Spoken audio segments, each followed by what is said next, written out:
And we are live. Hey everybody, hope you're doing well. Sorry I was running a bit late. As you can hear, it's quite hectic still behind me. My son riding his little Troy truck. Hope you're all doing well.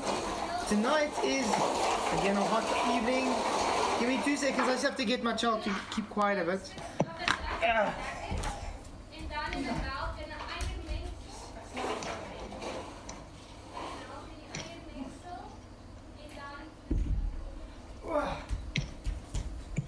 Okay, what a start to stream. I think someone's in Element. Hey PJ, how's it going? Hope you're doing well. Yeah, I'm good. Yourself? Dying of heat, but Dying of heat. I wish it was hot today when I was out fishing. It was freezing. Sun was out, but it was bloody freezing. But at least I caught two. You know what I mean? yeah. Good day. Good day. That's good day. Yeah, if you guys haven't already, please do subscribe to PJ's new channel. Well, it's not new, but Yeah, no, I've had it since 2013, but yeah, I've only just started putting videos up. he started doing fishing, guys. So I'm gonna plug his channel and giving you the link in the live stream. So get him off the Let's. Then I'll film him. And I wanted to change it to that. Sorry. Presenting the intro's that good. The intro's that good. You have to play it twice, isn't it? Yeah, the intro is brilliant. Thank you, Adam Meekin, again. Shout out to Adam Meekin for that brilliant intro. So yeah, guys, if you do like fishing, PJ is definitely the one to go to. On the old day. Cheers, Pat. So please do subscribe to him. He's only got 18 subscribers, guys. So I'll get him off the lure. Show some support for the Flat Earth Fisherman. Are you gonna still change your name, your channel name, PJ?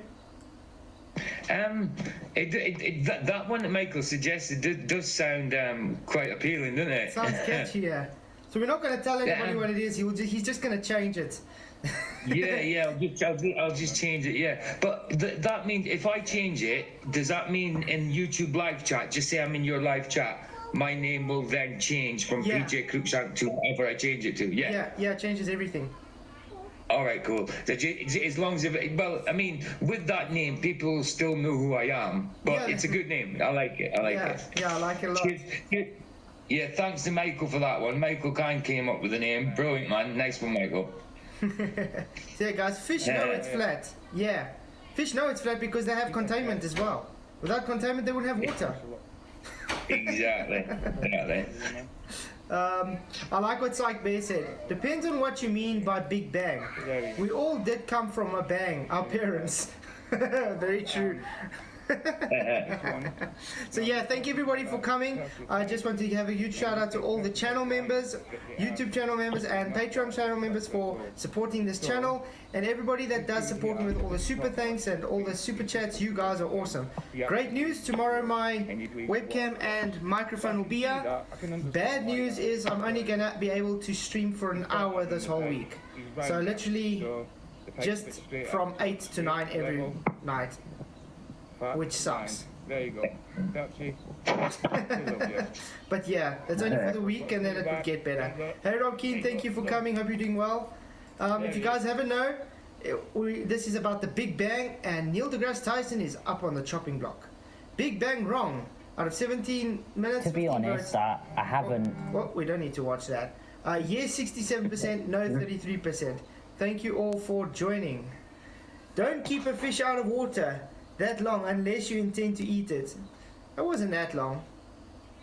I mean, the fish. Oh no, I've had fish out. I've had like carp. I've had carp out of water like 5 minutes. They're okay as long as they don't get stressed. They're fine. Yeah, exactly. No, they're 100%.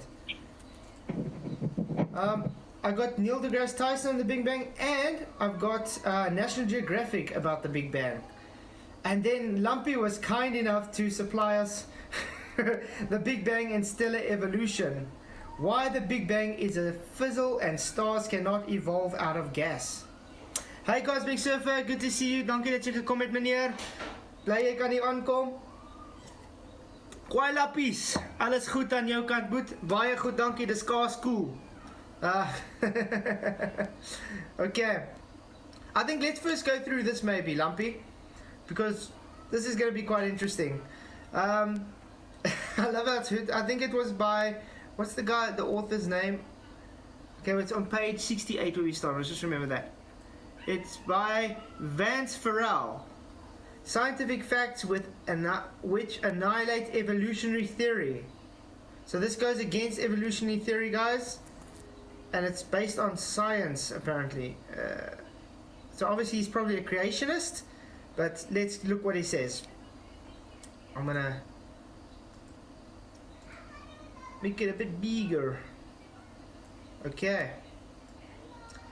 The Big Bang and stellar evolution.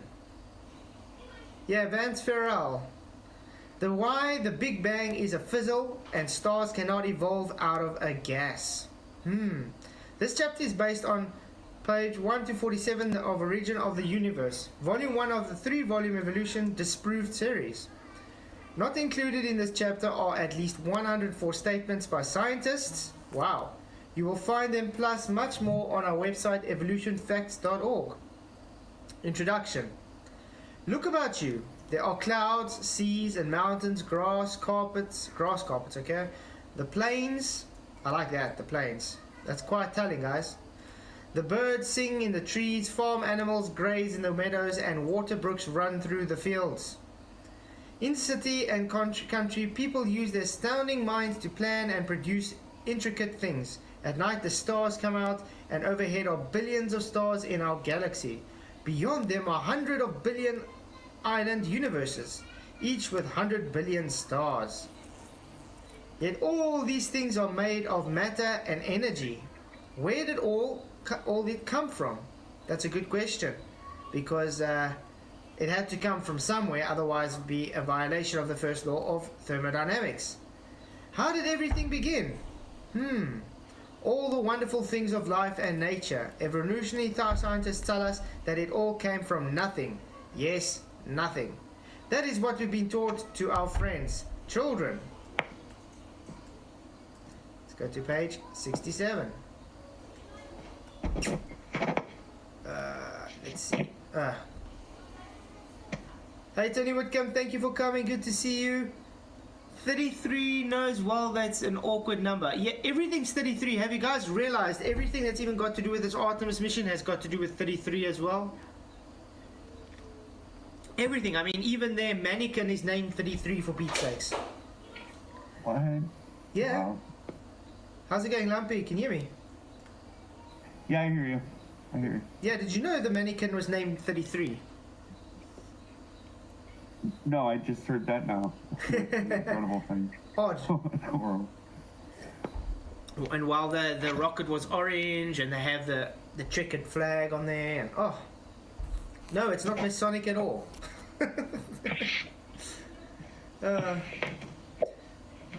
Okay, let's see.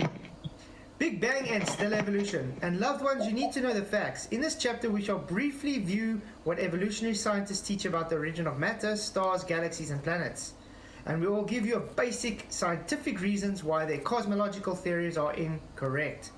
Cosmology is the word used for theories about the origin of matter and stellar objects. Okay, I can already tell you guys this is not actually very scientific, but we'll just go with it because the world today is based in pseudoscience, and unfortunately they think pseudoscience is science. And we're not yet. I was going to say the Big Bang is not very scientific anyway. It's just not even a good idea. Yeah, it's literally a faith-based model that contradicts laws of nature. That's about it. It actually contradicts everything, even the heliocentric model. Yeah, that being the operative word as well, faith-based, because it does take a lot more faith to believe in the Big Bang theory than it does to believe in a creator. Do you know what I mean? Exactly. This is when it comes to the ontological primitives. This is why I love that one where QE talks about the sandcastle, and if you walk around the beach and you see a sandcastle, yeah, did it appear out of nowhere by itself? Or was there someone that created that sandcastle? Yeah, someone obviously created it. Someone obviously made it. They might not be there. You might not see them. They might have gone home, but someone made it. And you see, that's the difference with what the problem the guys have with the Big Bang. They see that sandcastle as Oh, it was just there, created itself, and therefore made everything else. Absolutely. That's it. Absolutely. Nothing exploded and became something. It's unfathomable, really. That's why it takes a lot of faith to believe in that. Yeah. Okay, let's carry on. The Big Bang Theory. The Big Bang Theory. I actually enjoyed that show, by the way. Has been accepted by I majority. do. I still like it. I still like Oh, it. Sheldon. Yeah. Sheldon's so funny. He's so funny. Okay. Wait. Oh, yeah. Accepted by majority of scientists today. It's amazing that they accept it. First of all, science isn't accepted. It either works or it doesn't. It's either validated or invalidated. It doesn't care if scientists accept it or not. That's not science. Yeah, exactly. Accepted is just like neither here nor there, isn't it? It's just It's opinion. It just is because we think so. Yeah. Hey Jeff, guys said good to see you. Thank you for coming. Gematria Wombat, thank you for coming. It's good to see you guys here. Okay, it theorizes that a large quantity of nothing decided to pack tightly together. Yeah, because remember, it's some very hectic, dense speck of nothing in the middle of nothing, just appeared out of nowhere, and then all of a sudden just exploded. Wow, that's brilliant. Okay, and then exploded outward into hydrogen and helium. This gas is said to have flowed outward through frictionless space. I want to know, actually, where does hydrogen and helium come from today? Maybe they should think about that. Where does hydrogen and helium come from today? Does it come from big bangs everywhere? Is that what creates hydrogen and helium? Oh man. This gas is said to have flowed outward through frictionless space. So in other words, space was totally void of anything, guys. Odd. Frictionless, so the outflowing gas cannot stop or slow down to eventually form stars, galaxies, planets, and moons. It all sounds so simple, just as you would find in a science fiction novel. And that is all it is. Yes, hey, Expose and Odka, good to see you. Thank you for coming. I think, guys, we should actually do a 33 stream sometime. I think we can look at everything that is actually 33. We actually look at some geometry, because geometry actually has very good meaning, real meanings to numbers and their meanings. Okay, what is all about? The originators, Georges Lemaitre, a Belgian, struck on this basic idea in 1927. They should have actually said Georges Lemaitre as Jesuit priest, by the way. And George Gamow, R. Alpha, and R. Herman devised the basic Big Bang model in 1948. But it was Gamow, a well-known scientist and science fiction writer. Note here, guys, science fiction writer, that gave it its present name and then popularized it. Isaac Asimov, Asimov's New Guide to Science, 1984, page 43. Campaigning for the idea enthusiastically, he was able to convince many other scientists. See, he was able to convince. That's not science, that's pseudoscience, that's opinion. It's not about convincing anybody, it's either validated or invalidated. What is the science done for the Big Bang Theory? PJ, would you know what the scientific theory was used for the Big Bang? Well, it just came out of someone's head, didn't it? I mean, that's the best answer I can give for that, because it's unfathomable to me. I can't get to grips how people believe nothing exploded and became something, and that negates a career. And it's just crazy. No, I cannot give you an answer to that, Flats, whatsoever. No. Lumpy, you know? You need a time traveling machine. But how do we travel in something that doesn't exist? It's just a man-made concept. That too. Yeah, this book would need a flat Earth update for sure. But there's a lot of stuff in there too. But Yeah. I found it at a church a number of years ago, like 20 almost. Cool. Yeah, and it's so far it's actually quite compelling and why it's definitely not science. But like I said, if someone comes up Big Bang and they say science, then I ask them, okay, what is the scientific hypothesis? There is no scientific hypothesis. Then they just tell me CMB background. What's that got to do with being science? There's nothing scientific about the CMP background. You observe the CMB and you just make correlations, now saying that is where the furthest you can see, so therefore that has to be the Big Bang origin. Yeah, they reify it. That's really. I mean, how can something like the Big Bang, through the process of evolution, create something like consciousness? Do you know what I mean? I mean, that is just unfathomable to me. I mean, I keep saying that, it's just crazy to me. Even one protein. I just have to state, guys, we're on 33 votes. Nice. YouTube thing. Nice. Yeah, it's 33s everywhere. Okay, let's see.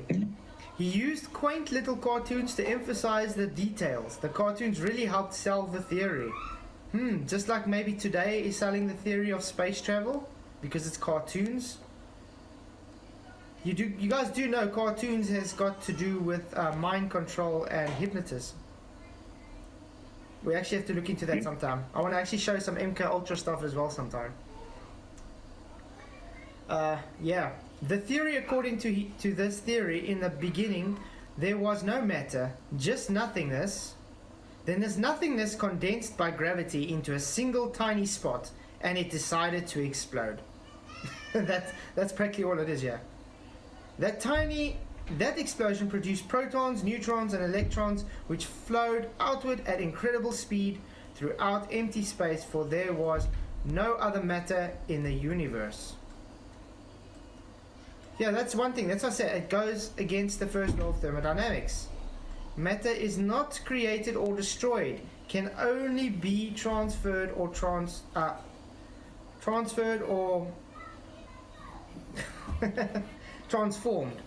Matter can be created or destroyed. It can transfer from one to the other. It'll be inverted.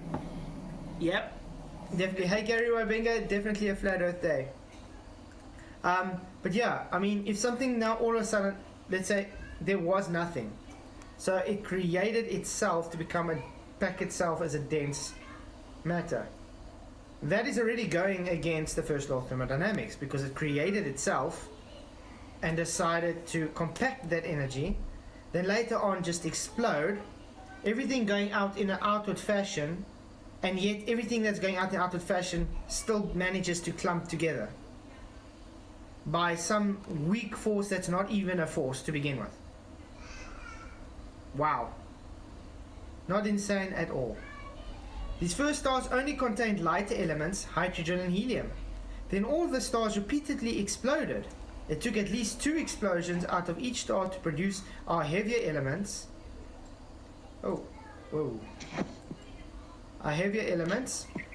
Gamow described it in scientific terms in violation of physical law. Exactly. Emptiness fled from the vacuum of space and rushed into the super dense core that had a density of 10 to the 94 milligrams centimeter squared, and a temperature exceeds that of 10 to the 39 degrees absolute. Wow. That is a lot of density and heat for a gigantic pile of nothingness. Absolutely. Especially when you realize that it is impossible for nothing to get hot. Yeah. Show me something that doesn't exist get hot, please. You need physicality. Although air gets hot, air is matter. Not an absence of it. Where did the super dense core come from? Gamow solemnly came up with a scientific answer for this. He said it came as a result of the big squeeze. The big old Hey, squeeze. Johnny. You know what that makes me think? You know, like Big Mama's house. Yeah. Like it actually it just gives that big squeeze. Nice. Nice. The quotes are pretty good in this. They're gems. The big squeeze. And where did the big squeeze come from? That I would like to know. So when emptiness made up its mind to crowd together, then with true scientific aplomb, he named it this the solid core of nothing. Yeah, pronounce Elam. With a name like that, many people thought this must be a great scientific truth of some kind. In addition, Numbers were provided to add an additional scientific flair. This remarkable lack of anything that was by Gamow to have a density of 10 to the 145th power gram per cc, only 100 trillion times the density of water. Wow, it's 100 trillion times the density of water, guys. Oh, is that all? Do we observe anything 100 trillion times the density of water in reality? I don't think we see anything 100 trillion times anything. Yeah. I mean, it's a number that's it's unimaginable. It's their mathematical belief fairy tale world. Hey Mark, good to see you. Hope you're doing well. Glad you could make it. Okay, let's see. Then all that packed into blackness went boom. For no reason. Let's take it at point by point. That is the theory. It all sounds so simple as you would find in a science fiction novel. And all that it is, a theory stands in clear violation of physical laws, celestial mechanics, and common sense. Here are a number of scientific reasons why the Big Bang Theory is unworkable and fallacious. This should be good. You guys are sticking with me? You know, oh, did we go back? Oh, I'm here. Yeah. Hopefully the chat is, yeah. Yeah, they're all still talking about 33 I keep and 12. now and again, but it's just because my signal. They're all talking about 33 and 12. So yeah, they're listening. Okay. The Big Bang Theory is based on theoretical extremes. It may look good in math calculations, but it can't actually happen. Remember, math is just description based, and it can easily just be describing a fantasy science fiction novel. A tiny bit of nothing packed so tightly together that it blew up and produced all the matter of the universe. Seriously now, this is a fairy tale. It's a bunch of armchair calculations and nothing else. It is easy to theorize on paper. The Big Bang is theoretical extreme, just as it is a black hole. Whew, just as is a black hole. Yes, guys. So this guy also is rightly confirming that black holes is just theorized nonsense, mumbo jumbo. Because like we saw with the other stream the other day, how the hell do they even know it's there if they can't even observe it because it's fourth dimension? Exactly. We couldn't maneuver 4 dimensions. It's hard enough doing 3. You know what I mean? Yeah. How can they claim to observe something in fourth dimension if we can never get to the fourth dimension? Exactly. It's just a fantastical mind, isn't it? Yeah, Is Young says, I do not believe in the Big Bang Theory in the same sense as Darwin's theory. Yep, Darwin's theory is also false. Very, very much so, Sean. I mean, today, people are laughing at evolutionary theory. It's literally at the bottom of pseudoscience literature. Literally, it's at the bottom. It's like the garbage. Evolution is a joke. Yep. They can't even get it right to even link anything, let alone have an argument for evolution. Okay, so that was that one. Let's go to number 2. Nothingness cannot pack together. It would have no way to push itself into a pile. Also true, if there's nothing, you cannot move into nothing. There's nothing. Let's put it this way. It's against reality for nothing to exist. There is always something. Because nothing is just an absence of something. And if there's something, that means there's something that cannot be nothing. Yeah. That's why vacuums... I think nothing... Yeah, that's why... Nothing is something, isn't it? Yeah. Yeah, that's why nature abhors a vacuum, because there is no such thing as a perfect vacuum. Yeah, exactly. I mean, what is it? I mean, what are we expanding into? Do you know what I mean? Well, I know we're not, but heliocentric says, I mean, we're expanding into, we just keep expanding. What are we expanding into? When does that stop? Do you know what I mean? Yeah. Does it ever stop? Do you know what I mean? Wow. It's crazy. Absolutely crazy. Sorry, I just have to give a shout out. Godzilla37, thank you very much. He's gifted 5 memberships. Guys, accept the memberships if you want to. Wow, awesome. He's just Titan Long joined, not one joined. Pirate Man, Jason Brown, and Darren Bollard. Thank you all for becoming members. Godzilla 37, you are ace. Man, this guy is just awesome. He's a gift that never gives giving. Stops giving. Thank you very much, Godzilla. You are ace. I think I have to make some kind of special stream for him or something. Because this isn't the first time he's done You this. rock, man. Wow. Now we can actually put some more emojis up. Absolutely. Excellent. Thank you very much, Godzilla. Hope you're enjoying the show. Okay, number 3. A vacuum has no density. It is said that nothingness got very dense, and that is why it exploded. But a total vacuum is the opposite of total density. So that actually falls on number 2 as well. What we just explained. Number 4. There would be no ignition to explode nothingness. Also true, because you need oxidize and you need a spark to have that energy to explode. So if there's nothing, how does it explode? No fire, no match. It could not be a chemical explosion, for no chemicals existed. It could not be a nuclear explosion, for there were no atoms. That's actually a very good point. They literally don't have anything to create an explosion with. It's like trying to bake a cake without having any ingredients. Or an oven. Try and bake a cake without any flour and eggs and water and salt and starch. Come on, let's see, get it right. With anything, there's no ingredients, nothing, but try and bake a cake. Thank you very much, Godzilla. You support the honest cause. There's many of them. Well, I'm glad you are really supporting me because it really, really helps. Thank you very much, Godzilla. Appreciate everything. I do try my best. And like I said, I am an open book, guys. I'm here for honesty and truth, so my children are a bit on the hectic side now. Okay, let's see. We're number 5 now. Okay, there is no way to expand it. How can you expand what isn't there? Even that magical vacuum could somehow be pulled together by gravity, yeah. What would then cause the pile of emptiness to push outward? The gravity which brought it together would keep it from expanding.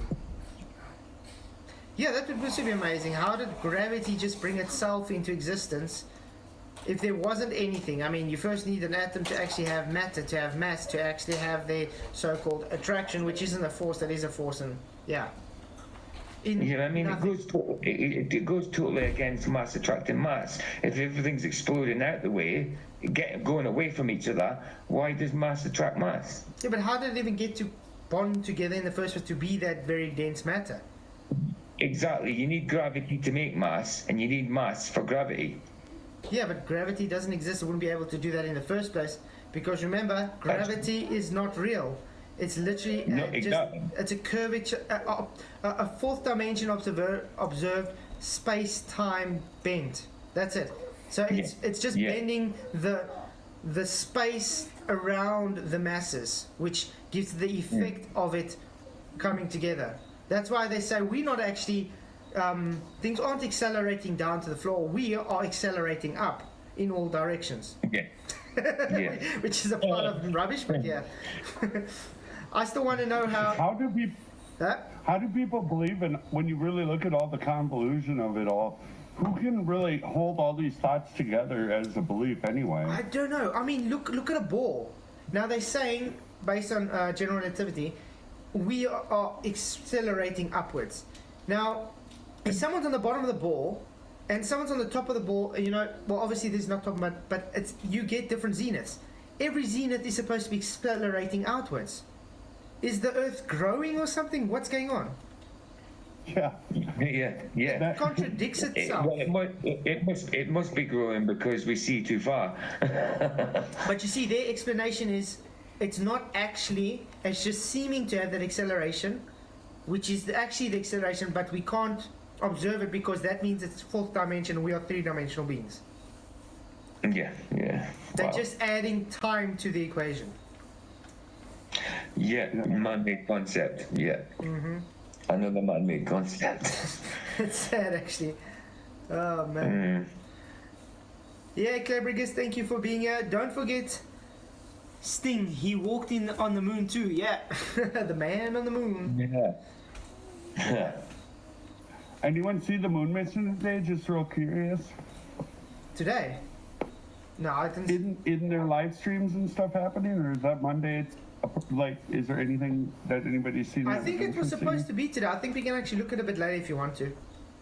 We can see if they've actually updated. We've updated. I'm not trying to speak subjects too much. Maybe just touch on anything. But see if they've just to see if they've actually updated it, because yesterday's was just all the fake people that were at NASA, and they had how much people in there being gullible enough to think it's real. It was sad. Yeah, pretty much. Okay, number 6. Nothingness cannot produce heat. The intense heat caused by the exploding nothingness is said to have changed the nothingness into protons, neutrons, and electrons. You see why it violates the first law of thermodynamics? It literally took nothing and created protons, neutrons, and electrons. How does that work? First, an empty vacuum in the extreme cold of outer space cannot get hot by itself. Second, an empty void cannot magically change itself into matter. Third, there can be no heat without energy source. Yep, the calculations are too exacting, too perfect. An explosion would be required on many points. On many points, I think we're just going to read this page and then we'll go on to DeGrasse Tyson, because I mean this has already destroyed it. I'll put the link in the WhatsApp for you guys anyway if you want to go read it. So do save it. Thank you again, Lumpy, for giving this link. Theoretical mathematical calculations needed to turn the Big Bang into stars and our planets cannot be worked out. In others, they are too exacting. Knowledgeable scientists call them too perfect. Mathematical limitations would have to be met with, which would be next to impossible to achieve. The limits for success are simply too narrow. Most aspects of the theory are impossible, and some require parameters that would require miracles to fulfill. One example is the expansion of the original fireball from the Big Bang, which they place precisely within the narrowest of limits. An evolutionist astronomer R.H. Dike says it well. If the fireball had expanded only 1% faster, then the percent rate of expansion would have been 3 times 10 to the 3 times as great. Had the initial expansion rate been 0.1% less, the universe would have expanded to only 3 times 10 to the minus 6 of its present radius before collapsing. At this maximum radius, the density of ordinary matter would have been 10 to the minus 12 grams per meter cubed over 16 times as great as the present mass density. No stars could have formed in such a universe, for it would have not existed long enough to form stars. That's Gravitational and Universe 1969. Such an equation would have produced not a universe but a hole. Yeah, because that kind of explains how they explain black holes, guys. Yeah. I wear Star Wars. I still like Star Wars, Godzilla. Unfortunately, I still like it. I still love sci-fi stuff. I love anything sci-fi. Although Star Wars isn't what it used to be, I have to admit, because it is for a younger generation today. But I still enjoy it. No. The originals were the best, God. Because I never really took on Star Trek that much. I enjoy Star Trek, but not as much as Star Wars. No, I'm more of a Trekkie than Star Wars, but I do like both. Beam me up, Scotty. Absolutely. And he's meant to be from. I know he's Canadian, but he's meant to be from Aberdeen, and I was born in Aberdeen. Oh, okay. You see, that's why you like him. Yeah. Absolutely. But he's actually Canadian in real life.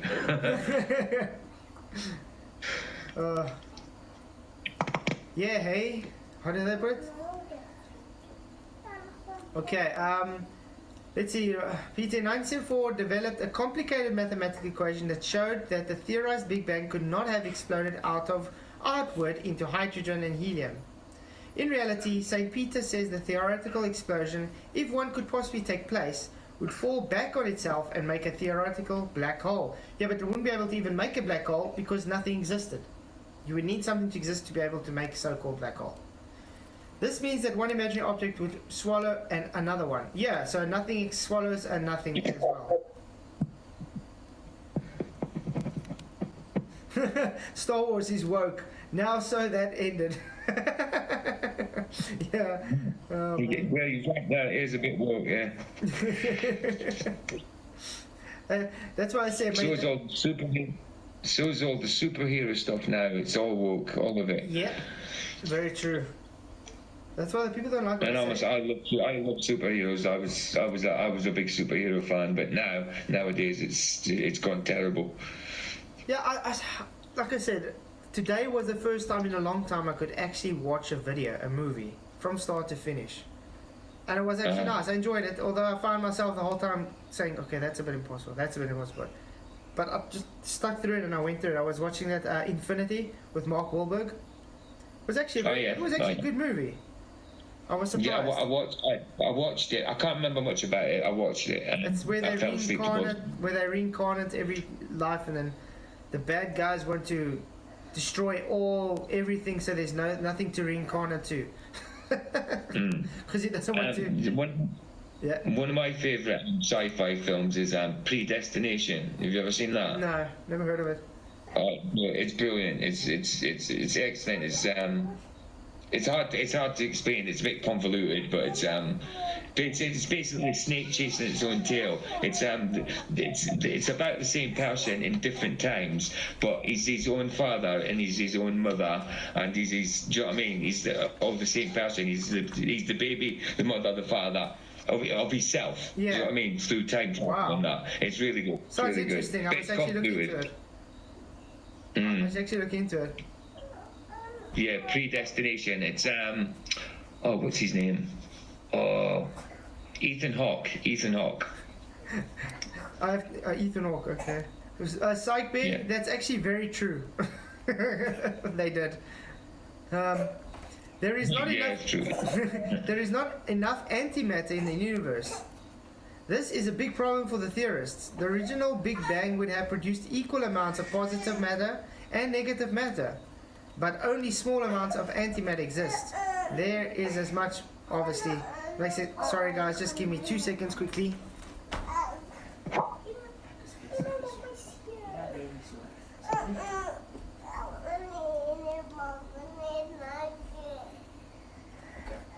I'm coming now, guys.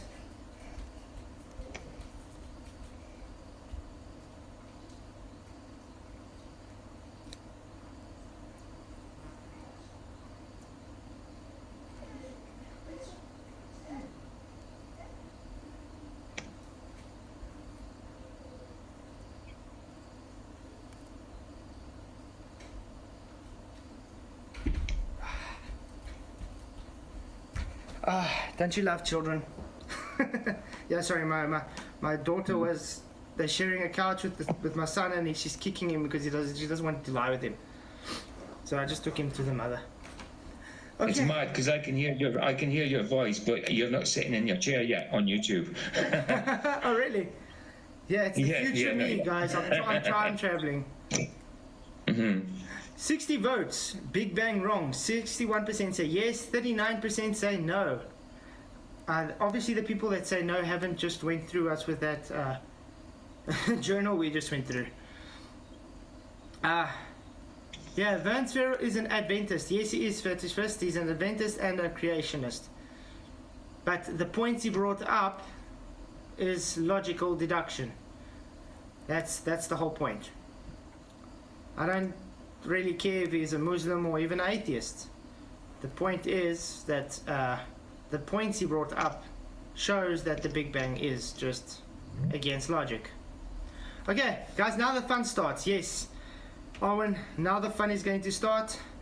Are you guys ready for Mr. DeGrasse Tyson? Absolutely. So.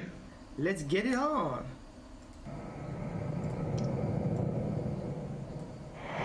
Depending on where you live, Every now and then there is an incredible view of the night sky, where you can see hundreds of thousands of tiny points of light. Wow. We know that some of these lights are planets. I like how they already deduce just some of these lights are planets, just like that. It's not explaining, it's just some of these lights are just planets. Faith-based, guys, all faith-based. Some are stars, and some are even galaxies. Wow. But where did all these cosmic objects come from? Yeah, where did they all come from, guys? Would you have any clue? I think I have a clue. No, I wouldn't. I have a clue. It had to be created. So a creator created it by some chance? Oh yeah, creator. Yeah. I'm thinking along the lines of Big Bang. But yeah, absolutely creator, definitely. Tony Wickham, go get the liar, Flatzoid. Don't worry, he's gonna come talk now, guys. Mr. DeGrasse Tyson, Smoker the Tyson is going to talk. Ideas about origin of things have always made fascinating science. Most astronomers use the Big Bang theory to explain how the universe began. You see, most astronomers. Astronomy is not science. That's why they say it's the Big Bang.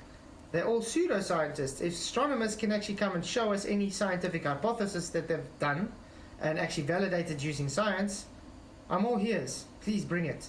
Until then, it definitely falls under pseudoscience. So just because pseudoscience says it could be Big Bang doesn't actually make it science. Hey Captain Caveman, good to see you. Yeah, planet lights. Exactly. But some people oppose the Big Bang, have been generally uninformed about its fundamental tenets. That's interesting. Guys, do you think we've been uninformed about its tenets because we're opposing it? Yeah, it's the you don't understand meme. Huh. Okay. This should be good. Let's see if they can actually give us information we don't know about yet. Let's go. The tenets of the Big Bang, that the universe started out small, hot, dense, where matter and energy were a primordial soup, where the forces of nature had merged, is thoroughly supported by observations of this universe. They said we don't understand the tenets, yet he's literally giving us the tenets that we just said. Hey, Nathan Oakley, good to see you. Yeah, Big Bang. Big Bang is the first law of thermodynamics violation. Yep, we literally just went through it. And now they're saying they can observe it, which validates it. Observations don't observe. Manipulating your IV and observing that manipulation to do which causes the observation to reoccur is the validation. Can they go and actually do this? No, they can't. They can't even observe what they're saying they're observing, guys. They're literally making up nonsense. Yep, it's nonsense. Now, there's some things that, well, did this really cause that, or might it be something that we don't know about yet? Then how's it scientifically validated?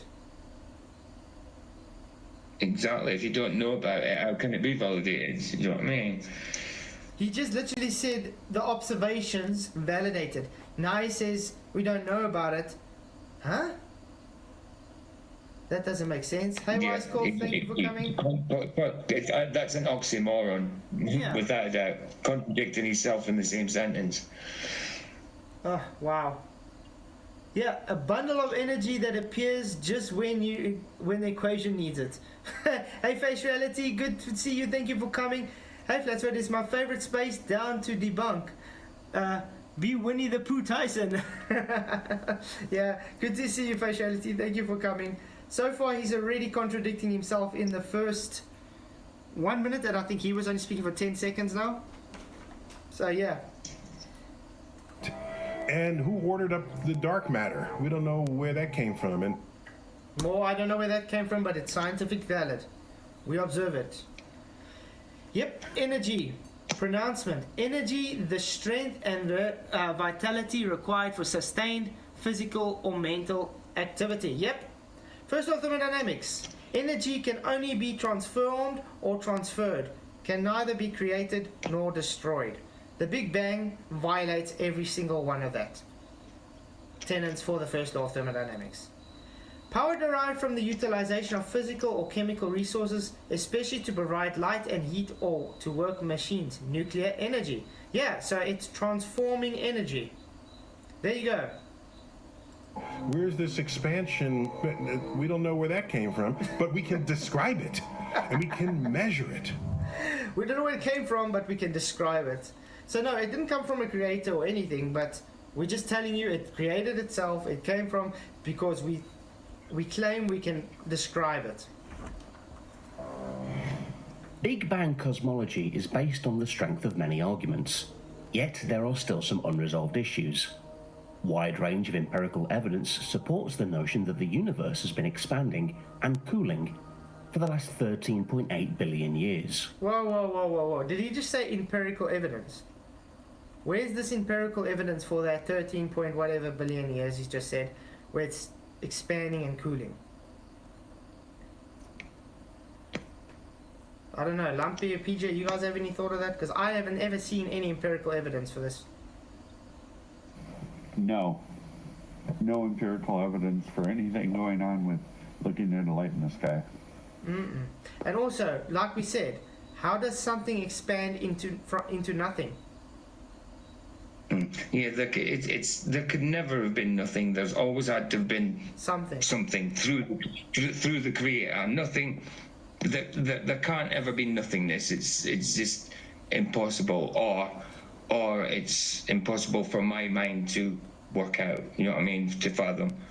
But yeah, I would say there could never have been nothingness up through the creator. Yeah, exactly. I want to see someone go and create something that's when there is nothing. Try and expand something into nothing. Exactly. You cannot. You require. There's always something. That's why the so-called universe still has X amount of gas pressure, because you cannot get into negatives, because it's impossible to have nothing. Logically, we'd expect space to be 13.8 billion light years across, but the size of the observable universe is actually 46 billion light years, meaning that the very first light we can see emitted, 380,000 years after the Big Bang. I love how they just put, this is how long ago it was done, just because they have a belief that light travels at that speed. Did he say a certain amount of time before the Big Bang? Yeah, remember that light explodes and then it still has to travel to our eye so we can actually observe it. So this makes it this much billions of years ago that the star died out or whatever. Yeah, but for the light to travel and then present itself, it would have to be some sort of hologram. Because, like, how is one light older than the other anyway? They're just appearing in the sky. Yeah. But how did they measure the speed of light? Was it one way or two way? Well, the claim is two-way, like bouncing off the moon or something. So again, it's just correlations. Yeah. Yeah, it's very assumptive. It's very weird. That's all these guys do, guys. They just make correlations because, and they begin these correlations based on the bias of their belief. Wow. Yeah, it's a fallacy in the first instance. Sorry. Yeah, that's true. To claim that, yeah. Yeah, Godzilla. It amazes me how they can measure the infinite so accurately, isn't it? Just amazing. Yep. How you can measure the infinite so accurately. Let me just press play again. Came from a distance that is now 46 billion light years away. The size of the whole universe is unknown, and it might be infinite in extent. Again, contradicting themselves. Just 5 seconds ago said this is how big and wide it is, this is how big we can see it. Now we don't know how big it is. Yeah, there's a lot of unknowns in this, isn't there? So that's very scientific. Very, very scientific. Unknowns, that's how science works, guys. To just validate unknown all the time. Some parts of the universe are too far away for the light emitted since the Big Bang to have had enough time to reach Earth or space-based instruments, and therefore lie outside the observable universe. So they're just making excuses why they can't see it. So then how the hell do they know it even exists?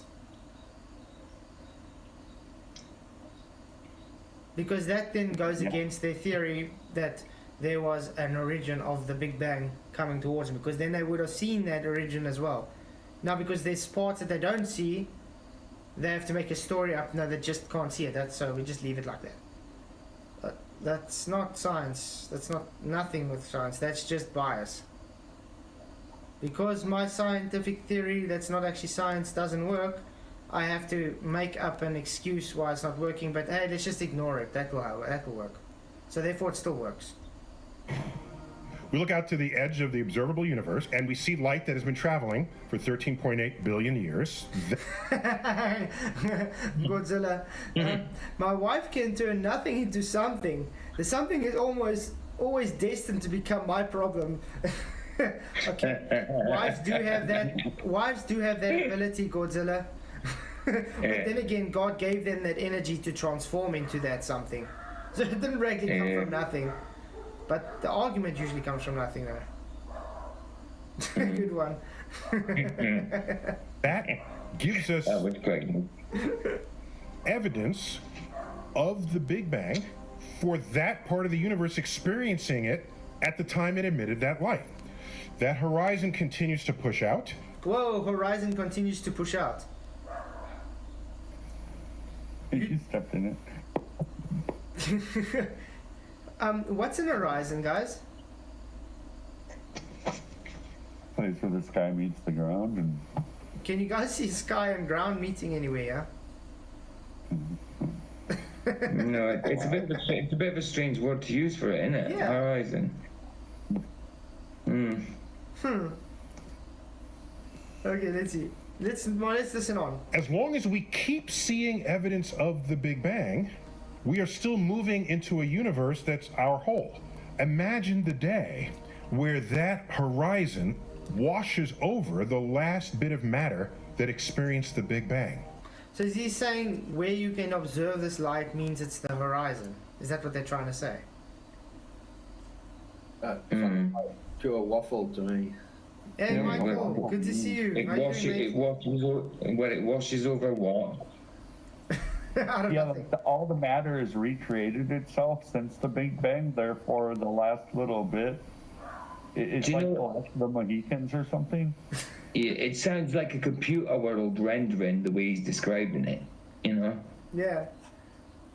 How exactly are you seeing the edge of the universe? Neil, please scientifically demonstrate this. I also want to, because they do say it empirically. So, hey, Michael, how's it going? I'm not bad, mate. Sorry I'm late. No stress. I made some chicken soup and I've had about 4 bowls of it and 10 slices of bread. I was having a little nap and I lost track of time. At least you enjoyed it. Hey, Mr. Schooler, haven't seen you in a while. I hope you're doing well. Oh, man.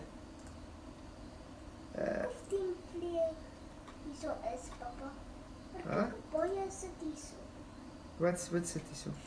Then the information coming to us about the Big Bang. Cosmic Surface says a horizon is a plane reference during the hours of the sun. Do we have that? Would we be able to get that from a dictionary somewhere, Cosmic? Ceases. And all what we know of cosmology would have no data set at that point. And at that point, you're basically the moving horizon, which gets 1 light year away from us per year at that speed, would have overtaken the last matter of the universe, and that would be the edge of the universe. Okay, so he's saying we are the moving horizon, guys. Right. Okay, right, yeah. So horizons move. Cool. So if you guys didn't know, globe is horizon moves. I thought horizon was an apartment thing, but I thought never it mind. was, yeah, and a globe, it's supposed to be fixed because it's supposed to be the Earth curve, a geometric Yeah. X marks the spot, that blocks the curve. So it moves. You guys might need to go and talk to Neil deGrasse. The cosmic inflation suggests that before time began, all the energy in the cosmos was contained in a singularity, an infinite dimensionless point Yeah, you guys can just ignore this and just put Flatzoids there, okay? I'm just saying. not described by the laws of physics. There is a point in time beyond which we have no observable reach, so anything beyond that becomes increasingly speculative. This speculation is based on data, assuming equations remain valid under conditions far beyond where they've been tested. The instant immediate Yeah, Godzilla, there's a wrench at every corner against the anti-flat earthers. Exactly. Because I don't trust anti-flat earthers in here. They like doing really odd stuff. So the more guys we have to keep them in check, the better. immediately following the initial singularity is part of the Planck epoch, the earliest period of time in the history of our universe. The Big Bang was a name given to this idea that the universe started in this one primordial explosion. It was given pejoratively to this idea by proponents of what at the time was known as the steady state. The steady state, okay. So in other words, there was just, again, not actually explaining the Big Bang, just saying this is it and therefore. But remember guys, it literally says Neil deGrasse Tyson, is the Big Bang theory wrong? So we're going to see what he says. Yep. I was going to say, the Big Bang, the word bang is an onomatopoeia, and that's a sound. How can you have a sound in nothingness? She shot me down, bang bang. I heard that sound, she fell to the ground, bang bang. Nice. Opposite. One where the universe always was and always will be. Even though it's expanding, it's always been expanding. And matter is spontaneously created in the vacuum. See, matter spontaneously created in a vacuum. That one structure debunks the whole thing. That one sentence structure. No. I mean, Just spontaneously creates in the vacuum because it's that's a claim to be held to task for sure. yeah, because that's literally going against the first law of thermodynamics. Literally, word for word there.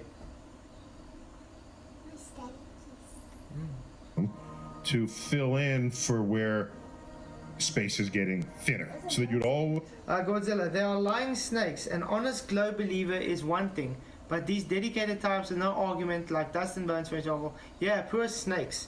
Yeah, they literally come in just to actually moan, say, nah, you don't understand and don't actually have any argument. That's it. I had people telling me today, the trolls, remember last night we showed the different light sources there on the Orion? They're telling me I got it wrong. I don't understand. It's just one light source. And I thought, okay, then show me. Where is it? Shadows coming at different angles show different light sources. As simple as that. always see a universe that looked about the same. This is called the steady state hypothesis. You could get that out of Einstein's equations of gravity. That was allowed. But another solution was one where we're either collapsing or where we're expanding. All three solutions were allowed. It was an equal competitor to the steady state theory. So it's not science, guys. They just made a mathematical hypothesis, not a scientific hypothesis. And they gave guidelines to what they can just stick to. And if it suits their model the best, then that one wins. That's not science. Yep, matter exists in a vacuum. From nothing brings everything. For decades, until we finally got some evidence to support the Big Bang, and that was the famous cosmic microwave background. This is a leftover signature from an explosion that started in one hot primeval fireball. Yep, guys, you see, now because they have the CMB, now they say, therefore it has to be the Big Bang's signature. It's just correlation again. That's all it is. In the old days, we come up with an understanding of the universe. A new law has been discovered. That's a very exciting time in science when that happens. And then you learn later on that with better instruments and more tools and deeper thinkers, that what you came up with as a law was a smaller subset of a larger understanding. Ooh, what you came up with the law. Is he trying to now say the first law of thermodynamics is not right because space? Is that what I'm trying to understand? So he's saying space has a different law compared to our natural law on Earth. Because that's what I'm getting from this. Or am I hearing it wrong?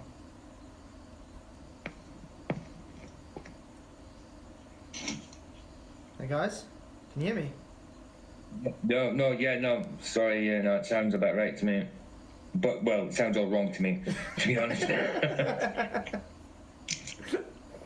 Yeah, because we have to talk in between and stuff. We don't want any copyright strikes, you know. People love to try and flag me. I'd like to add the claim is the gas got so lumpy in a vacuum that it became a solid rock. Hence your name. Yeah, because people are always asking, why is your name Lumpy Gas in a Vacuum? That's why, guys. Yeah. Hey, Spud, good to see you. I'm trying to get somebody to think it should be like obvious that what it implies and how obviously stupid it is, but I'm trying. Yeah. Hey, Hobbs, good to see you. Hey, Spuddy, good to see you. Thank you all for coming. Yeah, oh man. But now you guys know what Lumpy's name means.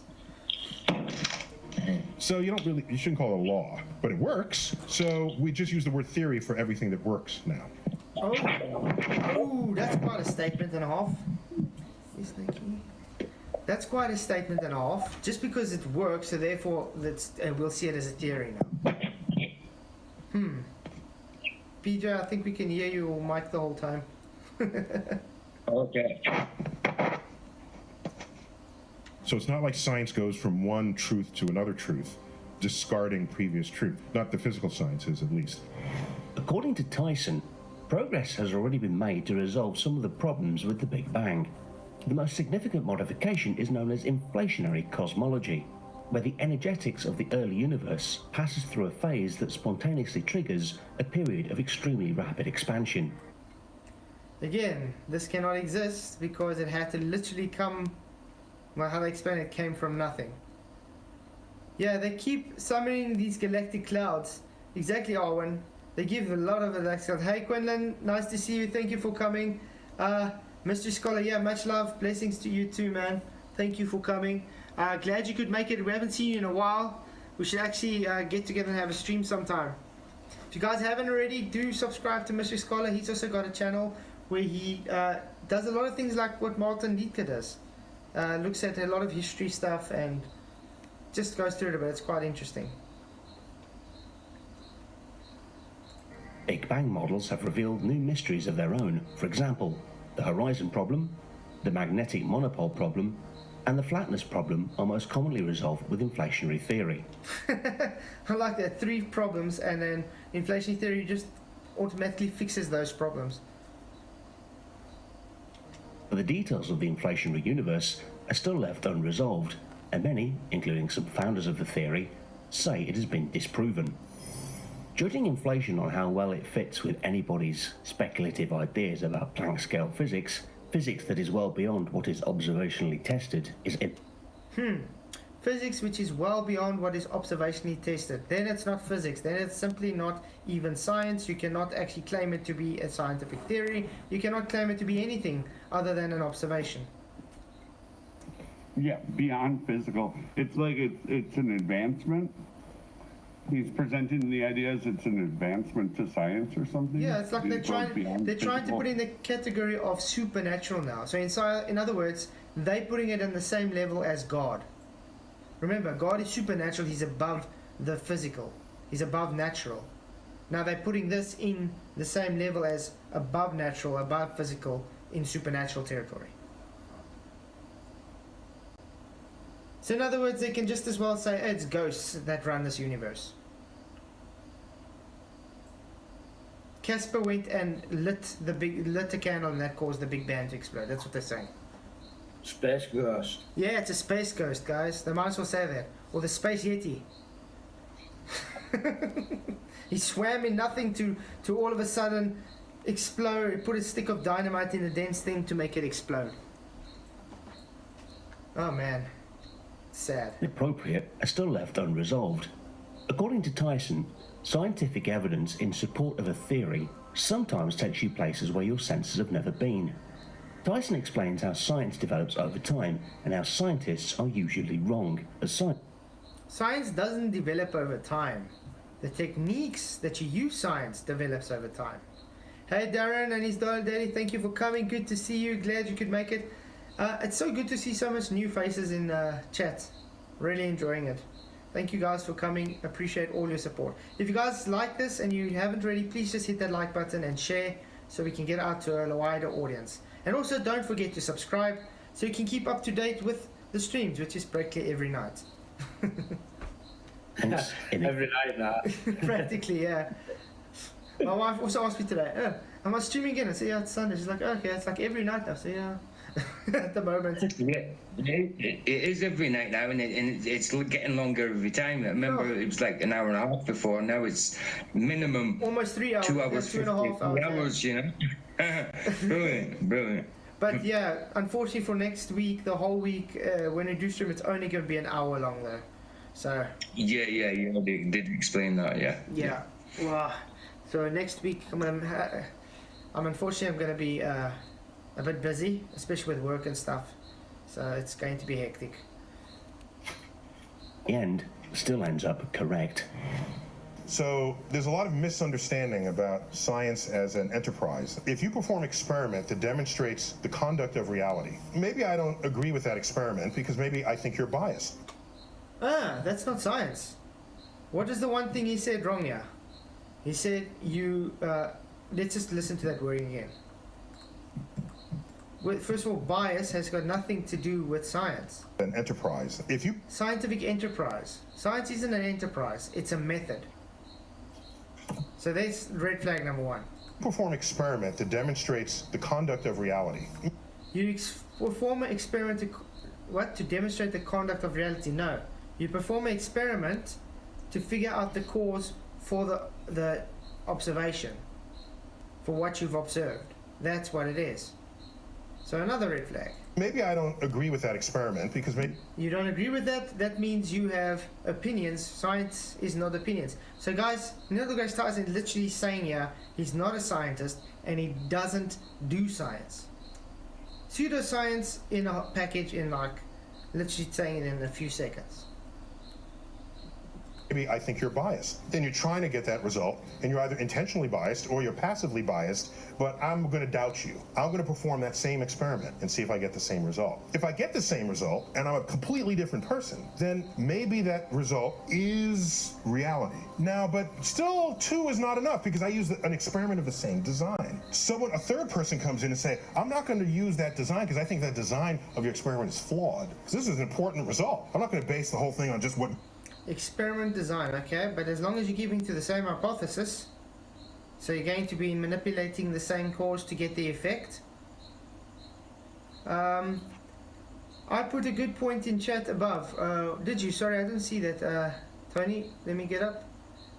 When you measure a thunderclap in any direction by counting seconds, then Earth spin is out of the question, as it wouldn't shorten the arrival to... What? As it would shorten arrival to the from east to west. That's actually a good one, Tony. That's actually very good because it would shorten because the Earth would be moving underneath it. So good way. I didn't actually think of that. It's quite a clever way to look at it. But then again, they always say that everything is Velcro to Earth. Remember.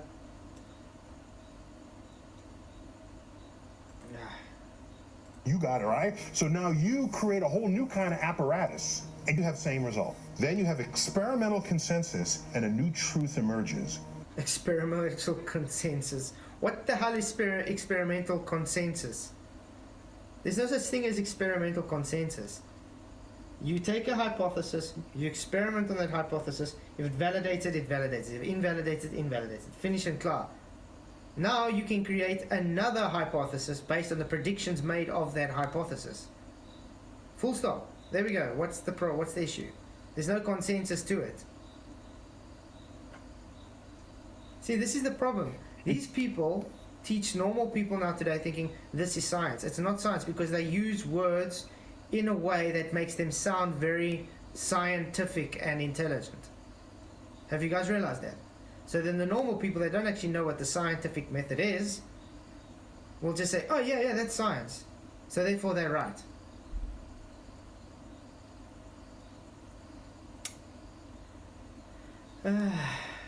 About the operation She is just posing, Owen. I think this is just probably stock footage.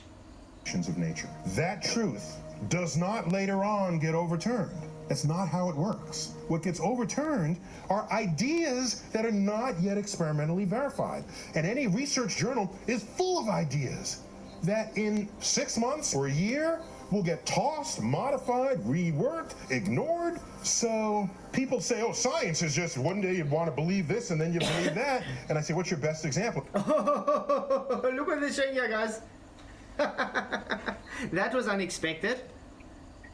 Why were they showing this if they're talking The about the Big idea would be Bang? that the supposition part of the experiment, but once the experiment and the controls are set, then there's really, it's not a agree disagree genre. And Exactly. It's got nothing to do with one's opinion. yeah, there's no way it can. It's not Or objective. be a faulty hypothesis. Yeah, it's not objective. It's subjective. And now they even stuck It a has to flat be Earth objective. on the screen for some odd reason. It's like they're literally making this out to say, oh, these guys are the ones that's opposing the Big Bang, so we have to make them look more stupid. That's what they're trying to do here, guys. Yeah, why is it floating in space, YouTube? Because that's the Flat Earth Society model that the anti-Flat Earthers love to try and straw man us on. That's not Flat Earth, guys. That's controlled opposition Flat Earth. Anybody that's pushing that is just either ignorant to what Flat Earth is, or they're just being dishonest. They're pushing the Flat Earth Society. They talk about the flat Earth versus the round Earth. That was back 500 years ago. Science, as I now describe it to you, has taken on this identity basically since Galileo, 1600 onwards. In that era, experimentally determined truths do not get undone. What happens is, take Newton's laws, for example. He has a law of motion and law of gravity. Then we find out, wait a minute, and if there's a high gravity source, Newton's laws fail. Newton's laws fail, then it's not a law. Did they know that? If it's a law, it will always hold true. If there's a flaw in that law, then it's not a law. Then it literally throws it away. Do they not understand this? Hey, Absolutely Flat Earth Vodka, good to see you. I haven't seen you in a while. Thank you for coming. Helltech Industries, thank you for being here. It's glad you guys could all make it. Yeah, tonight we're looking at really, really, well, pseudoscientific things. Yeah. It's like story time for kids, isn't it? Reading a fairy tale. It is, yeah. It is. Oh. Hey, this Debatable D, thank you for coming. Serious question. Is Flat Earth an infinite plane with a ceiling or a plate, disc shaped in a dome? Debatable D, no one actually knows because we are not allowed to really go as far as we can to explore. No one's really had the funds to be able to do this or the time to be able to do it. And if someone does try and do anything about it, you see what happens. People get arrested, and people get made fun of, people even get killed. If it was really free to roam, we would all just be able to do where we want to go, how we want to do it, without any issue. If you're moving really fast, faster than a running horse, whatever Newton might have experienced in his life, his equations begin to break down. Do you throw away all of Newton? You throw away the claims that say are supposed to be right because of him. If it's shown wrong, it's wrong. If you're trying to keep parts of something, then it means you are having a bias to it because you want it to be right. If it's flawed, it's flawed. That's how it works. No, it works in all the other cases. So You see what I mean, guys? It works in all the other cases. This is where the guys come up with Archimedes' principle. Oh, but you see, they use the ships. They have to use gravity in the buoyancy. Archimedes' principle was based long before gravity was even an inkling of an eye. I mean, it was like almost 2,000 years before then, 1,900 years or something before Newton even arrived from his mother's womb. Did Archimedes have gravity in mind? No, he didn't, because it's all just got to do with pressure, and it's got to do with the displacement of that pressure. That's it. It's crazy. But yeah, because it now uses gravity equations, therefore it needs gravity or it won't work, which is rubbish. What's going on? Einstein comes up with laws of motion, his special theory of relativity. Einstein comes up with a new law of gravity, his general theory of relativity. Do they replace Newton? No. They draw a bigger circle around the applicability of Newton's laws. They did replace it because there's a few citations that said it broke the wand in two. It superseded. Newton was wrong. Einstein is now also showing wrong. So yes, it did replace it. Neil deGrasse Tyson, you even said in a previous video that it showed Newton wrong. So you're contradicting your own claims now, deGrasse. Contradict yourself much? So maybe he made this because this is one of his earlier videos now. I mean, I think this video came out last night. So he's probably listening to all the arguments where we say Newton was replaced. So now he has to say, no, he wasn't replaced, it's just making the circle bigger. How can you take this to a, put this in a way we can explain it easier for everybody? If you're going to take a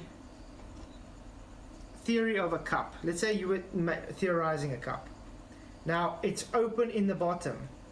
In theory, you throw something in, it should hold it, but there's no bottom. Now it's just fallen through. Does that still make the cup theory true?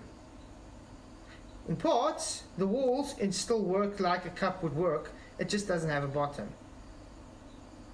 Does that still make it a cup? Or does it now just make it a pipe? That's what GR does to Newton.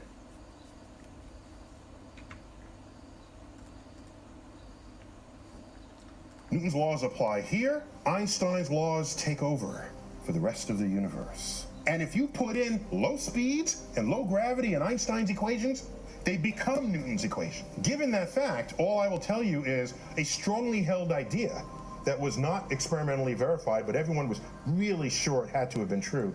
Then it got overthrown, and that was the luminiferous ether. Glowbusters, I hope you're listening here.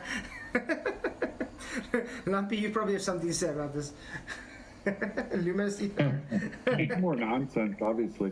But can you hear the argument coming from the anti-crowd being said here by Neil deGrasse, basically, that somehow one doesn't cancel out the other compliments? But he just did. In reality, they're... And he just did. Like 2 seconds ago now. Listen here. Like, literally, just listen here. He literally says... And if you put in low speeds and low gravity in Einstein's equations, they become Newton's equation. Given that fact, all I will tell you is a strongly held idea that was not experimentally verified, but everyone was really sure it had to have been true. Then it got overthrown, and that was the luminiferous ether. Remember, luminiferous ether was part of Einstein. Was part of Newton, was it not? A strongly held idea. That was it, a strongly held idea. So then tell me how it's not overthrowing Newton. They're just choosing which parts to overthrow and not to overthrow them.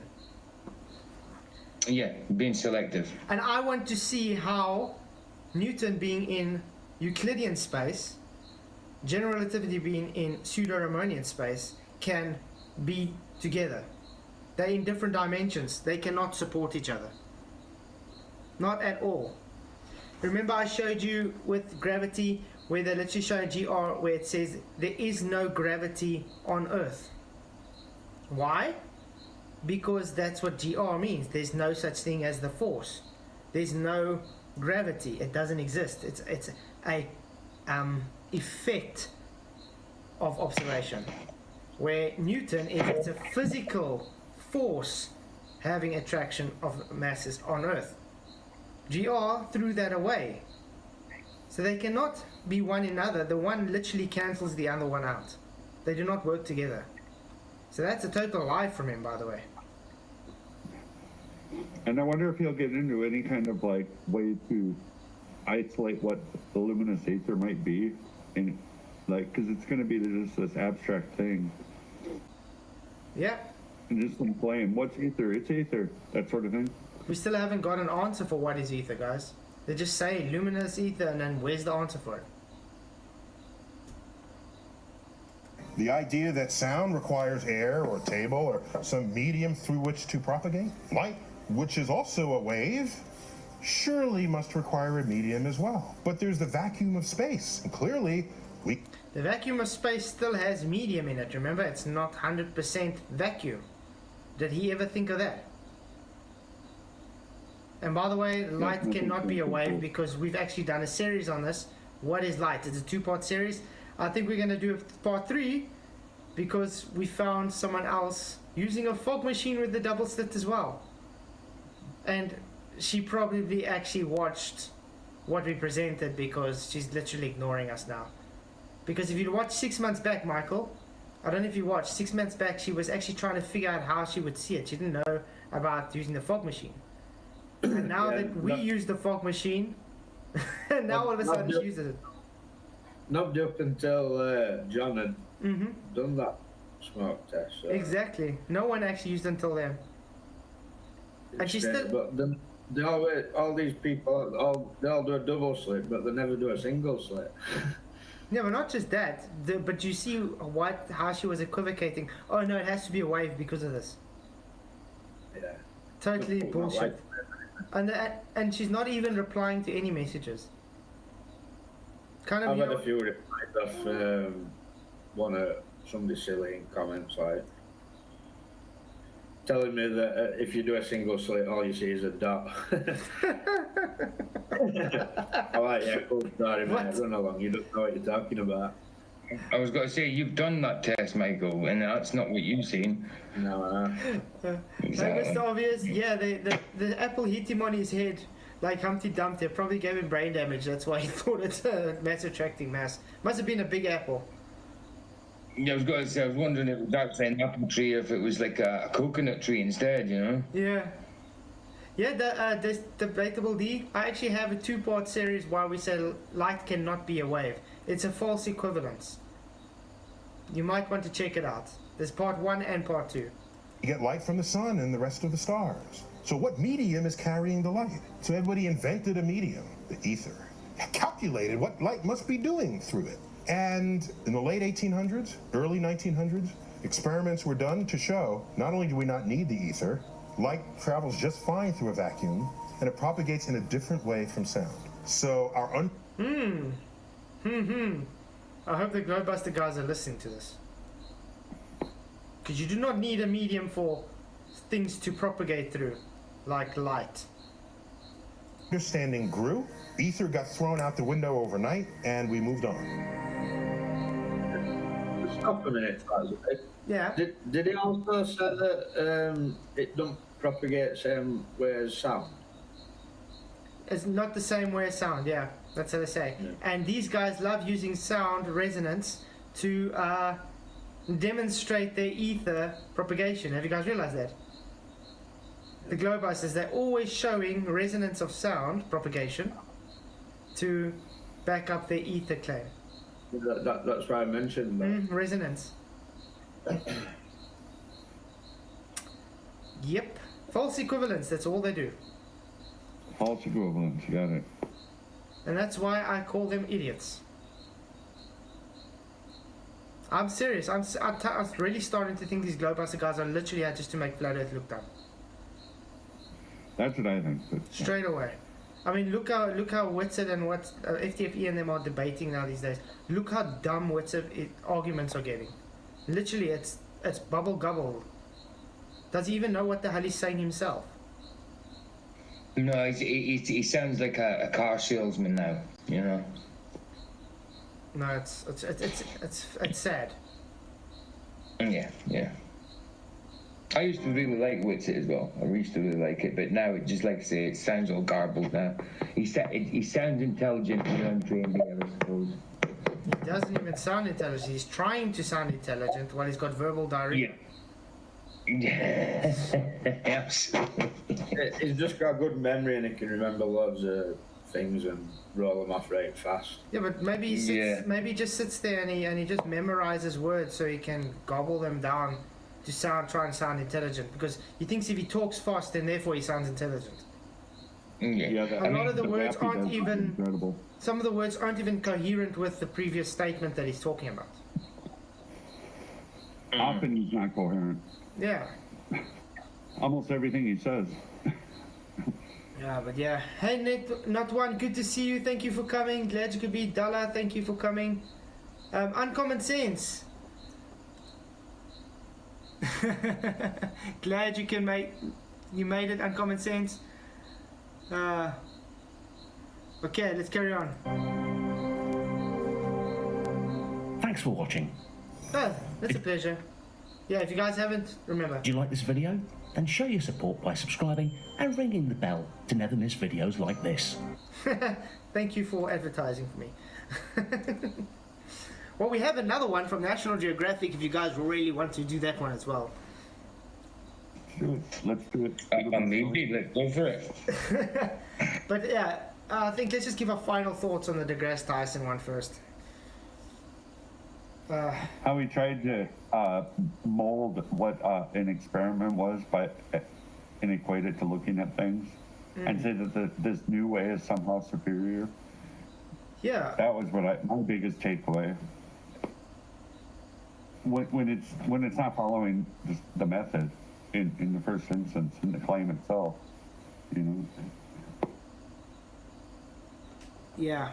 What's Weisskopf saying? What? Witless is the only FE to even come close to actually winning a debate, though.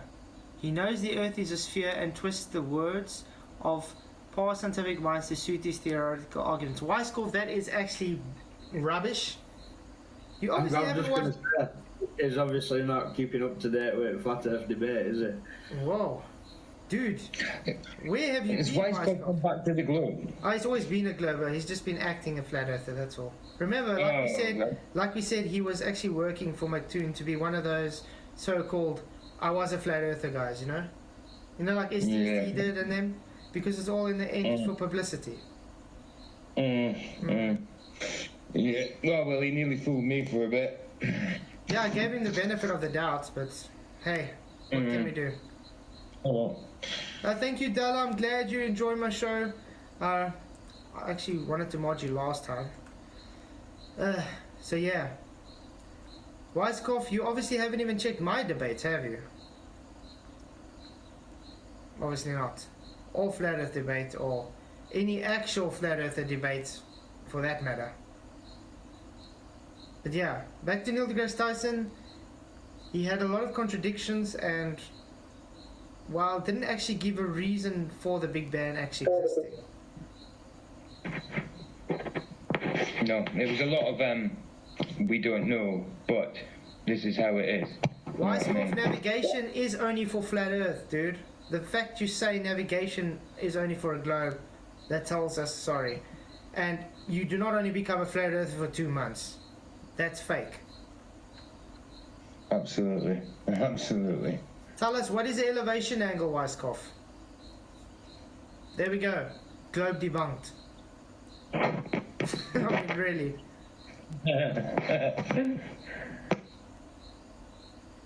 Okay, let's go on to this video. Water. The universe is everything. From the tiniest particles to the largest galaxies to the very existence of space, time, and life. Wow. Beautiful. I do love the CG they give us though, guys. It's more realistic than what NASA and stuff is giving with Artemis 1, by the way. Don't know if you guys have realized that. But how did Yeah, much better quality. It's kind of like the guys from Artemis were rushed to get their renderings done. it all begin? The origin of the universe is the origin of everything. What? The origin of the universe is the origin of everything. Really? Wow, that's so profound. Guys, the origin is the origin. Right? Who writes these guys' scripts? The origin is the origin. Wow. It's like Aether is Aether. What is Aether? Aether. Godzilla. Nuh-uh, that's real footage. No, that's not. Yeah, I know it's fake because it looks so real. Multiple scientific theories, plus create. Exactly, Alan. Once you go flat, you never go back. Exactly, because it just, I don't know, I would never be able to go back to that contradicting globe nonsense bullshit that's been shown wrong every single day since we've ever got into it. Myths from around the world have tried to explain its mysterious genesis. However, the most widely accepted explanation is the Big Bang Theory. I like how they go already against the flat earth where they showed the dome, you know, from the Egyptians, to now it's the widely accepted the Big Bang. So therefore, flat earth is now wrong. They're always hinting to flat earth in these videos. Why? Why do you have to hint to flat earth in this? What has flat earth got to do with your Big Bang? Oh, I know, because as soon as you go flat earth, it destroys your Big Bang cosmology. They need Big Bang Theory to go hand in hand with evolution, don't they? They need that millions of years. Yeah. Yeah, that's what I'm saying. Yeah, Big Bang goes hand in hand with the evolution, doesn't it? It's Yeah, evolution started the Big Bang. and then the heliocentric world, they all go hand in hand. Big Dung Theory. Holding hands merrily down the street, skipping together, Yeah. doing pseudoscience, and patting each other on the back. like YouTube says, Big Dung Theory. Yep. But yeah, I mean, in all honesty, that's exactly why the Big Bang Theory was created. It's to try and support evolution, because evolution, the Darwinism evolution was there, and they needed some kind of glue again to make it viable, because they need the timeline for their evolution to exist, and this is where the Big Bang Theory comes in. Yeah. If you don't have that So timeline, you can't have evolution. They needed an origin from the origins. Mm-hmm. Yeah.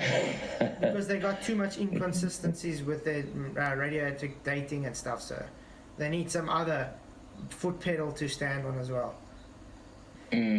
If we can't see stars from 120,000 feet except the sun and moon, then how the hell can we see a universe beyond that? Very good point, Tony. How? Because I mean, you've seen air balloons and stuff go up, hot air balloons and weather balloons and stuff, and most of the time you can't see any stars at a certain altitude at all. Now then they say, okay, but it's not exposing enough, you can't see the exposure. You're telling me that someone cannot just stick a camera and just get that exposure long enough, because it takes how much hours to actually see stars at that altitude?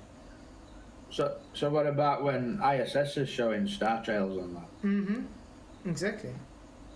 And then you get like John Pettit that says, I can't remember seeing any stars, or the other guy, no, I saw stars. The other one, no, I don't think I saw. Or they are beautiful, bright. Or maybe John Pettit said there was stars, but there's so much people speaking contradictions to one another that are supposedly being on the ISS.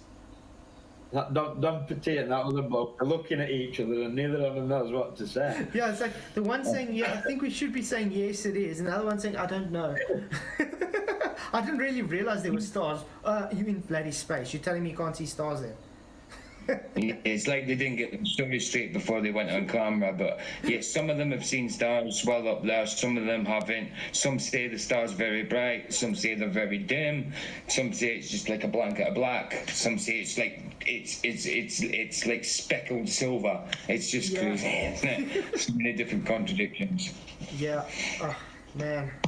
It's sad. Some astronauts describe space as like it smells like sulfur and stuff Burning like that. Burnt steak or something. Burning I bacon, yeah, had burning burnt steak. steak or something like that. Smells like roast beef or something stupid like that. Yeah, I had burnt steak. It smelled like. Yes, Alan, Sophia is Hubble. 100%. Let's see. Do you ever watch Kent Hovind or Ray Comfort or one of those guys? I enjoy Ray Comfort. Kent Hovind is a bit of a prick. He's not really the brightest guy there. But at least Kent Hovind has more of a argument than the Globers, because he does this actually go against evolution. So, but no, I'm more of a Ray Comfort kind of guy if I want to watch him just talking to atheists. Why?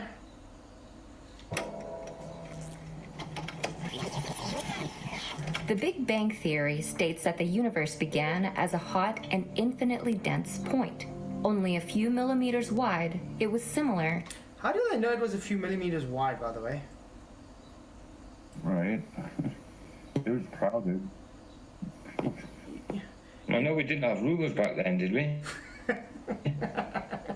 We didn't have anything back There then. wasn't even matter then, remember? There wasn't even matter to know this. So how can something that's nothing be dense and not have matter, but have a size?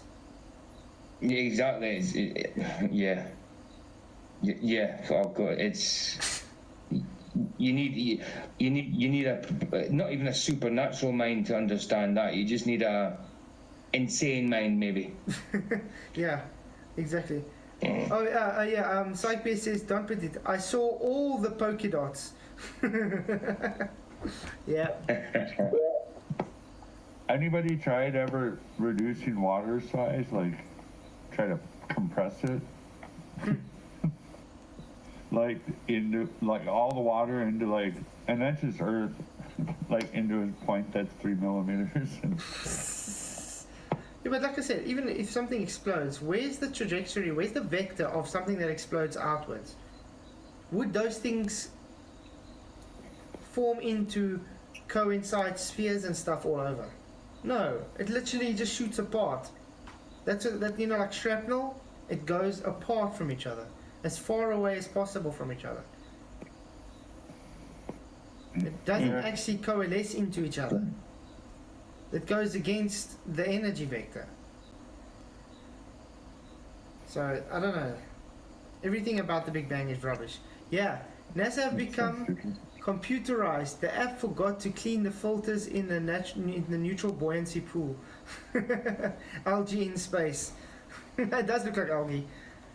To a supercharged black hole. About 13.7 billion years ago, this tiny singularity violently exploded. Wow! And it is from this explosion, this bang, that all matter, energy, space, and time were created. Tell me again, anti-flat earthers, where it says it did not create these things. What does the first law of thermodynamics state again? Nothing. Energy cannot be created or destroyed. It can only be what? Transformed or transferred. That's it. So this had to exist it first had to exist for this actually to transfer or transform. But they said it created matter, it created energy, created space, and created time. As far as I know, you need energy to have an explosion in the first instance. So how does an explosion create energy when energy is supposed to create the explosion? Then it transfers that energy. Do these people even know how physics works? Yeah, and time. What's time, Owen? And what's space? Oh, man. What happened next were two major stages of the universe's evolution. Called the radiation and matter eras, they're defined by key events that helped shape the universe. Wow. Radiation era and matter era. We can actually stop here because they've already just said it just created everything. So you just put in their face, first law of thermodynamics violation, and we finished. So Yeah, it's definitely a no. It's pretty obvious. And we still got people saying 51% no, Big Bang is not wrong. Can you believe it?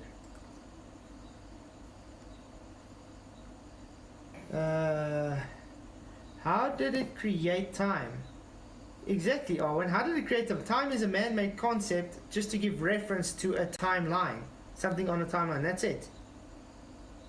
So I don't know how it created time. First came the radiation era, named for the dominance of radiation right after the Big Bang. Wow. This era is made of smaller stages called epochs that occurred within the universe's first tens of thousands of years. I like how they just give it timelines and stuff and saying just that. How do they even get this information? Where was any of this even... What's the hypothesis for these things? Where are they validating these things? I mean, it's like sitting around a fire. The old guy sits there, he brings out a book and says, "In that day, I saw this great light, and the magic pixie dust made it explode. And now we are here, living this life together." And all the children say, "Yay, yes, you are correct, yay." That's actually what they're doing. Telling a story and everybody's gullible enough to just take it as true. You make a brilliant kids narrator for storybooks. Brilliant. Wait till my mic's coming. I got some quite awesome ideas I want to do. I just want a proper mic. I just want a proper mic, that's all. How long till it comes now, Flatzoid? Tomorrow. How long should it? Tomorrow. Tomorrow. Yeah. Tomorrow, yeah. Brilliant. Yeah, I'm so excited. It's been quite a while. Okay, let's go. Yeah. Yeah? You're a patient man, Flatzoid, because when I order stuff, I want it next day. But that's the problem with being in the bush, though. You have to wait for things. You get used to it. I mean, I'm still waiting for my YouTube verification code. I mean, it's been, what, over 3 months already? When it comes to me getting things from Amazon, it pretty much comes the next day or maybe 2 days later. But this broadband, I've had to wait 3 weeks since ordering it, and it doesn't come for another 10 days still. It feels like forever. You know what I mean? But Amazon stuff and that, yeah, that comes next day. But broadband, no, not such luck. Yeah, because it was supposed to come earlier, but they never had stock. I think it was because of the webcam. And I already paid for it and stuff, so then I have to wait for everything else we ordered has to wait with it. So until they get the stock coming to their warehouse that can bring it to me. Okay. Yeah, Okay. that's why it took so long. The earliest. Yeah? Right. You see, I was just saying it's nearly here tomorrow. Just a few hours to wait. yeah, but it will come while I'm at work, so. And Oh yeah, of course. then I got, and I'm probably gonna work late, so I'm literally gonna have to. Off work, me, I'm stepping for it. And the thing is, I'm probably gonna work late tomorrow night, so I'm literally gonna come home. Then I have a half an hour to eat, bath, clean up, set up everything, and get the stream going, just so we can have an hour stream. So I'm gonna really rush this whole week. Yeah, you're doing well, Flat. You are a busy guy, man. You're doing really good. Are you going to call it stream mic test? Yeah, I don't know. I haven't even decided yet tomorrow. Yo, Michael. Yeah. I am changing my channel to that name you mentioned. We haven't told anybody what it's called yet, but we've said they'll still recognise my name. But yeah, that was a good idea of yours. I'm going to change it to that. Yeah, definitely. I'm first gonna just whatever. I'm not going to do it right now, but I will change it. I'm first going to quickly go get your thing again, so we can. I've got my already pinned in the thing. I can put it up. There we go, guys. There's the link to his channel. It's fishing channel at the moment, guys, but it's flat Earth related. Okay. Flat fish knows it's flat, guys. Hey, Phil. Rubbish. The Big Bang is a hypothesis based on evidence. Scientists are not like flat earthers, making up they go along. Why do you think so many scientists take it seriously? Professor Fubal, Big Bang is based on astronomy, not science. Show me the science in astronomy, please. There he is. Oh, look at that bugger.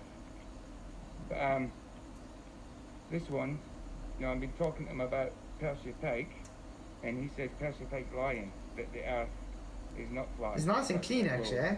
So, this dude here, he doesn't talk much, but he's with He doesn't talk much. He actually believes the globe, and he believes the water curves. But I can see that, I can understand why that is, because he's fatter than the pike, he's rounder, so the pike's a bit straighter. So straight, level, fat, round. There you go. Percy, we love you. Yeah, the fish doesn't look happy because it was taken out of his flat water, guys.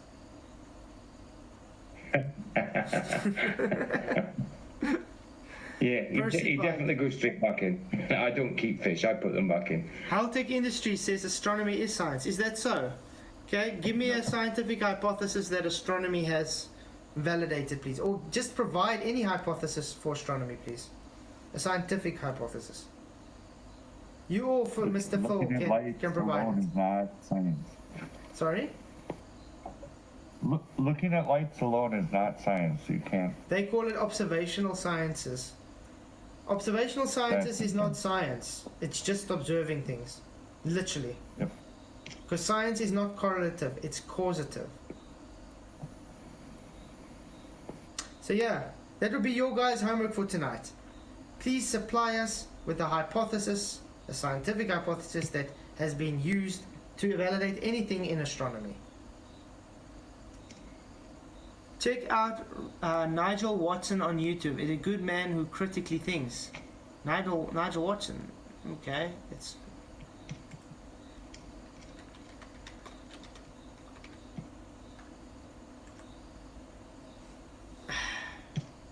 Is it this guy? Tony? Economics, Christianity and philosophy. Let me know. If it is him, then I'll click on. For now, we'll go on with the video. You see, guys, this is what I'm saying. Timeline.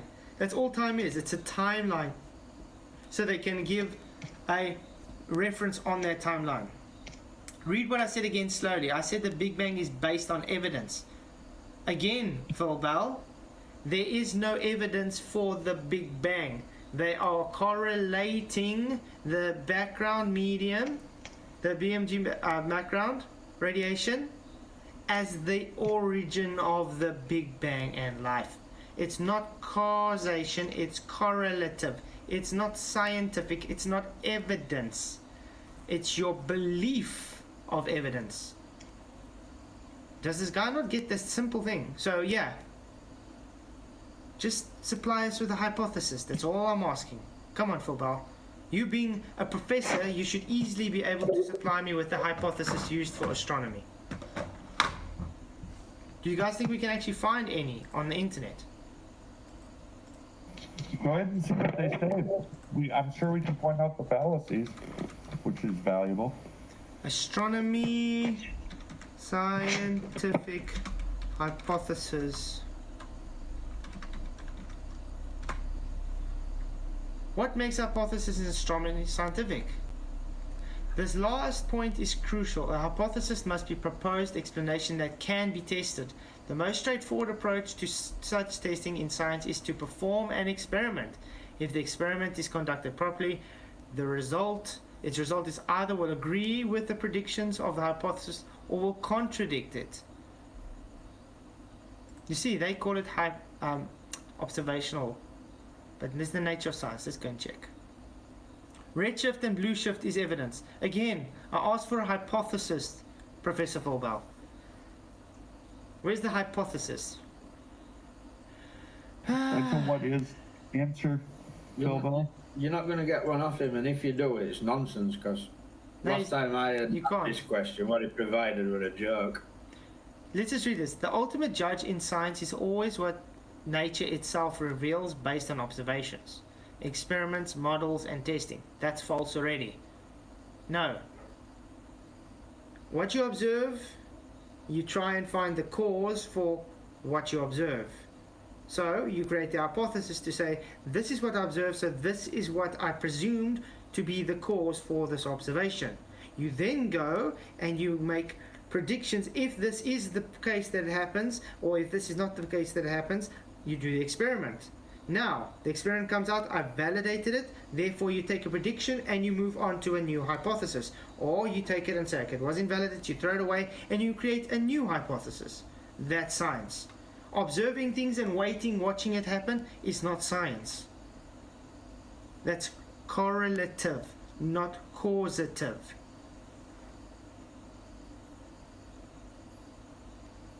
So, yeah, exactly. Evidence of what, Phil Bell? So, let's go. As a concrete astronomical example, ancient astronomers constructed a model. First of all, constructing a model is not science. Partly from observations and partly from philosophical beliefs. That Earth was the center of the universe and everything moved around in circular orbits. So geocentric, okay? At first, the available observations of the sun, moon, and planets did fit this model.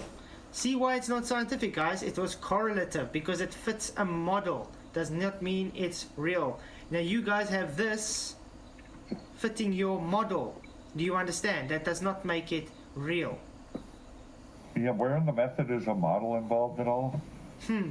Yeah. The Even model is just conceivably? description. The model is this description, and that comes way, way, way after everything has already been validated, just to describe what the cause has done to the effect. That's it. That's all the model is. A model is just there to describe how the cause, caused the effect, and that's way afterwards. Is this the right Nathan Oakley? I'm not sure. I hope so, because I am sending him as a moderator. Unrama, good to see you. Yeah, it is. I've already checked out his channel. It is. Is it the right Nathan Oakley? Yeah, okay. I wasn't sure. I was like seeing you there, but I'm not really sure because I see. But yeah, it's not science. Yeah, check out. Yeah, because he said he subbed to me, so I just checked to make sure it was the right Nathan, and it is. But it's quite interesting. Is Big Bang wrong at 142 votes? Yes, 48%. No, 52%. Very, very ignorant 52%ers, don't you think? So yeah, if you guys haven't already, do subscribe to Nathan Oakley. He's got 2 channels. Hey, William Brackley, good to see you. Glad you could make it. We are seeing pseudoscience in action. Okay. So out of anything here, I don't see where it says it's actually science. Let's see the next. Okay, testing a hypothesis. What is hypothesis in astronomy, guys? A very few scientists create new theories or discover laws of nature. The day-to-day business of science consists of gathering data. No. First of all, you don't create new theories. Do these people even know what a scientific theory is? You don't create a scientific theory. And you do not gather data because that's correlation. Do these people even know that? And consolidating existing knowledge. A hypothesis is a proposed explanation for a set of measurements. Nope. They're rewriting their own scientific method here, guys. Do you see that? That's not science. This whole first paragraph here is pseudoscience. A hypothesis is a proposed explanation set on measurement. The mathematical formulation, again, maths is not science, of the hypothesis is called a model. Science tests hypothesis by acquiring data and more scope and accuracy. Yep, pseudoscience. It is pseudoscience. Exactly, Nathan. Okay, that's exactly what I'm saying. This is just pseudoscience. Let's go to the next one. Remember, guys, we're still waiting for Professor Phil Bell to supply us with the scientific hypothesis for astronomy, because he says it's science. So far, we're not seeing any science yet. Okay, Professor Phil Bell, hypothesis, parallax. Parallax observations suggest that stars are moving further away. We predict that we will see the redshift if this is correct. Null hypothesis. There is no redshift, so no movement away. That's not a hypothesis, Phil Bell. That's an observation. Correlative observation, by the way. How did you manipulate the parallax? And by the way, yeah, you were begging the question. What is redshift? Would that require you to have orbits? You see, guys, they're basing everything off of their belief system from the beginning, and then they observe, make correlations, and say, therefore, it's now true. Okay, guys, I even showed this one. There's nothing in his statement at all that you can manipulate, and that, like you say, how do you manipulate stars and parallax? You can't. Nope. Do you lasso them with a rope, then turn in the opposite direction?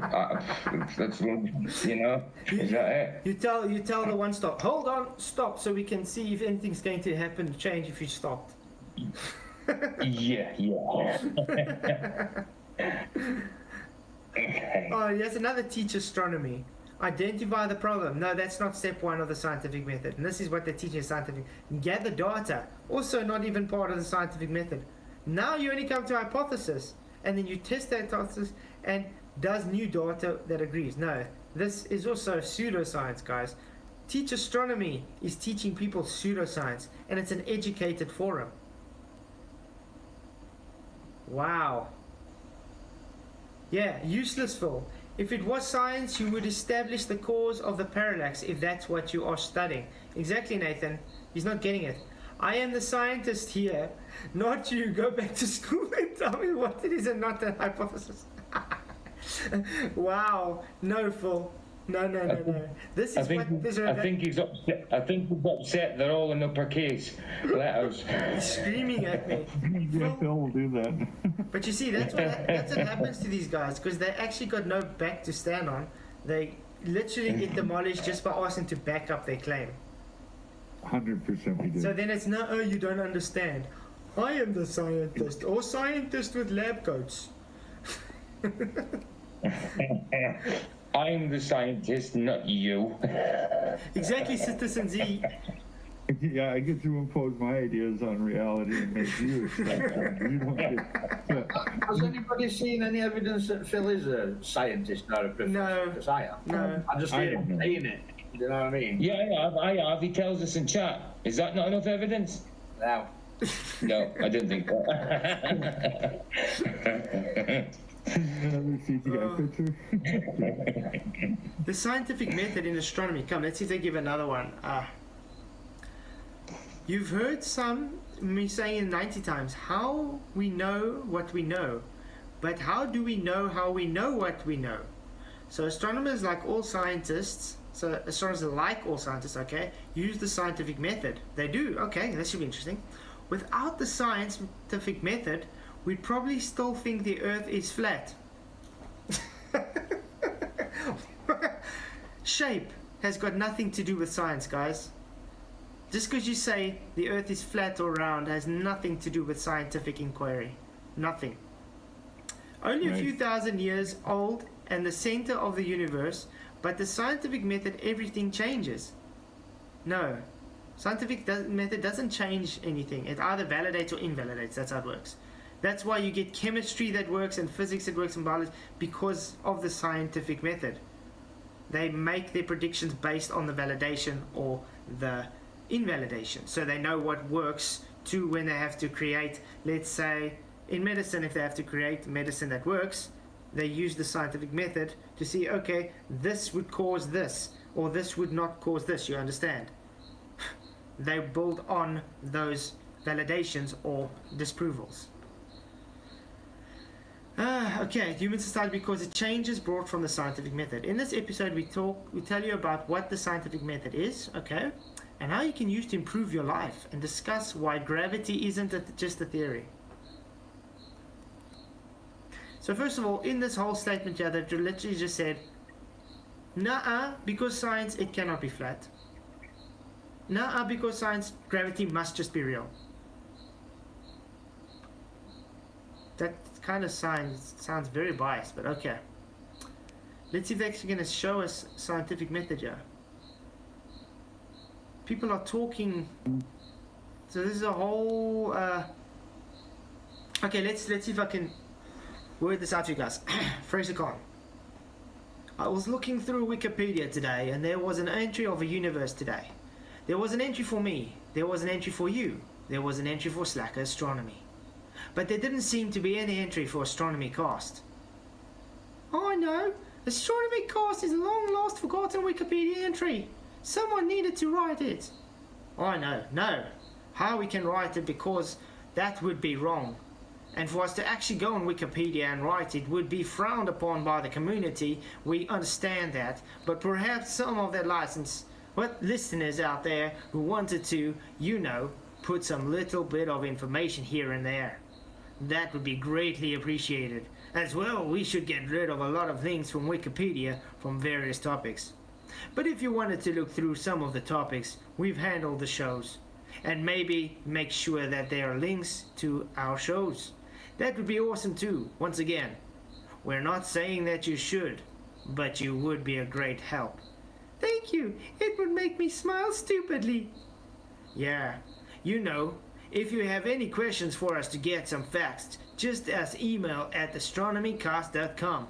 Alright, now you have heard me say this 90 times so far. How we know what we know, but how do we know how we know what we know? Astronomers, like all scientists, use the scientific method, and without the scientific method, we would think the Earth was flat, a few thousand years old and the center of the universe. But with the scientific method, everything changes: biology, chemistry, and physics. You can count the number of changes that have happened to human society because of our discoveries made with the scientific method. No, it doesn't. Okay. But for me anyway, I never really understood the scientific method until I did a lot of research on my own and at the university. I think we want to take some time and go into here on the show. So Pamela, can you give us a kind of a succinct description of the scientific method? Oh, that should be good, guys. Remember, Pamela's supposed to give us the scientific method, guys.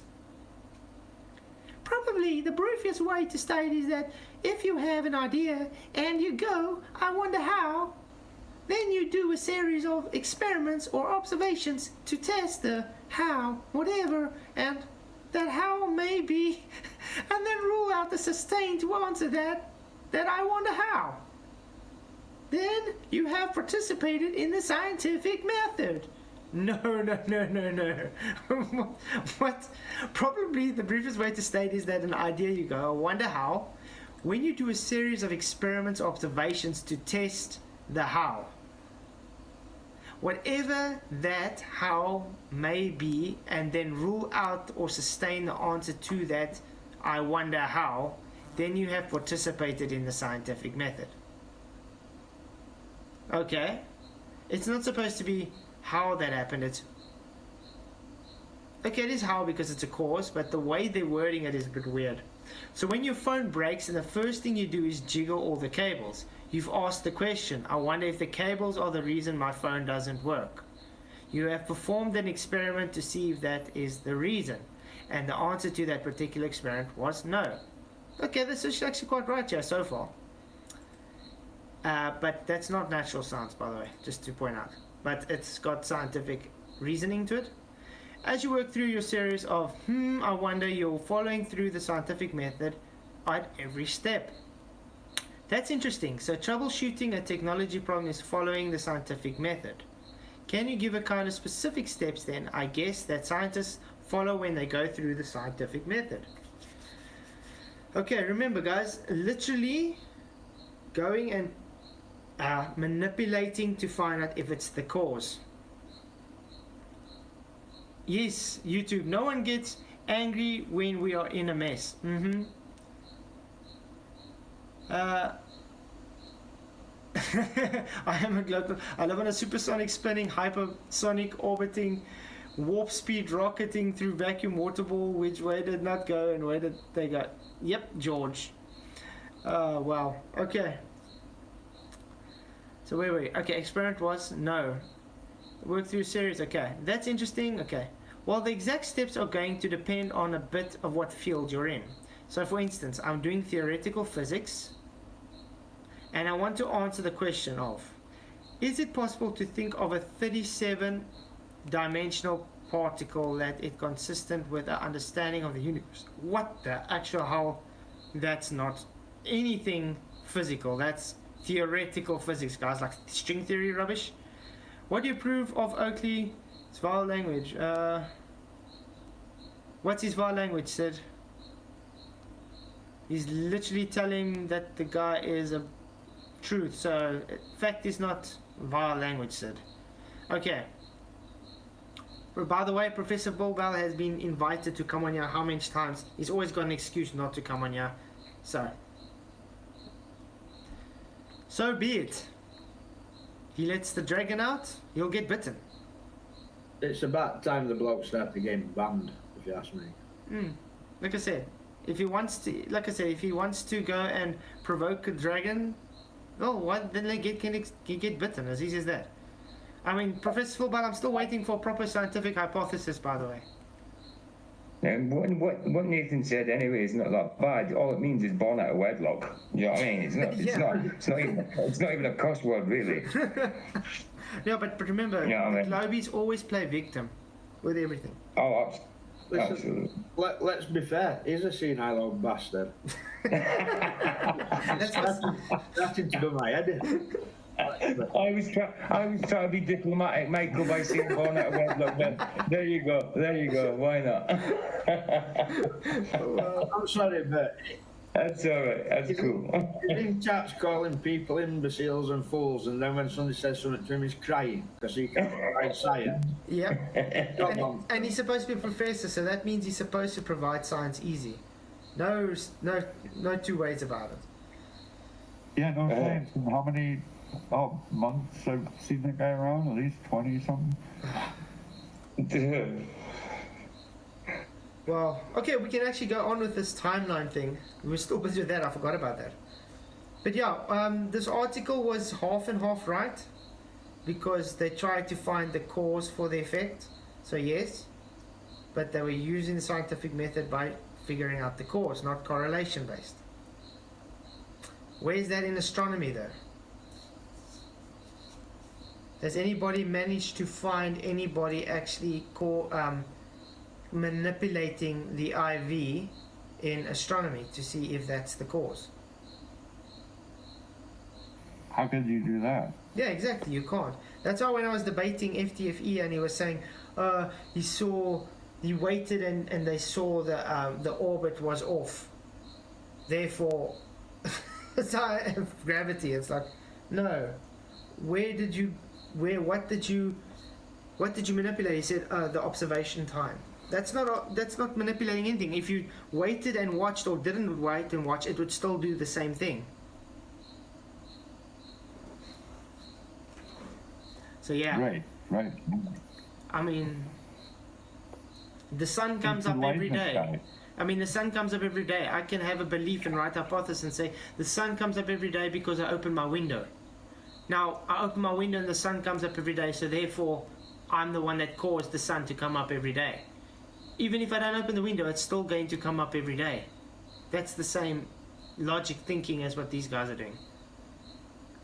Oh, so it's your fault the sun comes up every morning and blinds me.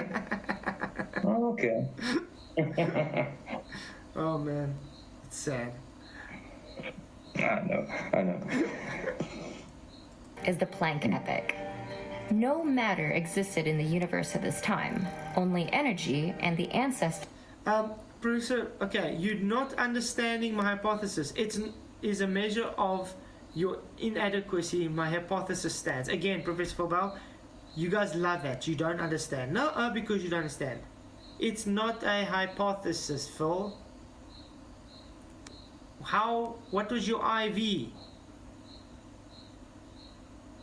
How did you manipulate your IV? Was it the parallax that caused the redshift?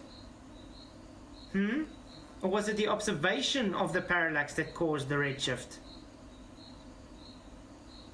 Putting it in caps doesn't make a point. Exactly. I like using caps to point out how wrong and senile Phil is. Exactly, Nathan. This guy doesn't even know what science is, but he's supposed to be a professor. To the four forces of nature, the superforce. At the end of this stage, however, a key event occurred. See, guys, the Big Bang created gravity. So now they're saying the Big Bang created gravity. So this means it's a Big Bang hypothesis. How did they actually validate this? How did they go and manipulate the IV, the Big Bang, to see it create the cause, which is gravity? Anybody got an idea?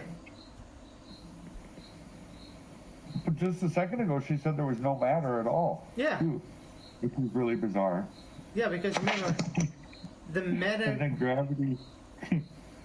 How did gravity exist? Because I thought gravity needs matter or mass to exist. Yeah, I was going to say, So wouldn't you does need the- gravity for an explosion in the first place? So does the matter create gravity, or does gravity create the matter? I don't know. It's kind of convoluted. Very convoluted. Professor Robert Bell says the movement causes redshift. Which part went to your head? So it's not parallax now because your IV was supposed to be parallax. Come on, Professor Bell, keeping constant with what you're trying to claim here. Again, that's what we're saying. It's not a scientific hypothesis. Yeah, give a firm hand he never got. Yeah. in which gravity split away from the superforce. Now, Gravity split away from the superforce still, guys. So gravity was actually part of it, then it split away. So they just decided this time on this line, so therefore it has to just split away. What, How did where they did observe that- this? what does that do? I don't It know. allows them to get really far apart or something, and Yeah. then gravity stands back in. But how did they What's the actually? deal? Yeah, but how did they actually observe this? Right. Well, straight away. What the heck? Wow, this is insane stuff. next came the grand unification epic, named for the three remaining unified forces of nature. Debatable D. Flatzoid, can you do a quick introduction to IV and DV to help me understand it better? Okay, that's simple. The IV is the independent variable. The DV is the dependent variable. The DV is the effect caused by the independent variable. So you would have to literally cause the IV to be manipulated, to change, to give the cause for the effect. So if I see an effect and I say, okay, this is the cause for that effect, I would literally have to change the IV, which is the independent variable, which would cause the dependent variable, i.e. the effect. Simple. And it has This to be in epic- physicality, and the prediction is the part where you predict the effect, not another observation. No. Not like some charted out graph or any of that. No, physical reality where you can control and manipulate the one cause of the effect being manifested. And it's the only prediction part is you've seen this effect in nature, and you're trying to determine the cause of that with physicality, not graphs, and not like predictions in the sense of another observation. It's not what it's. Yep.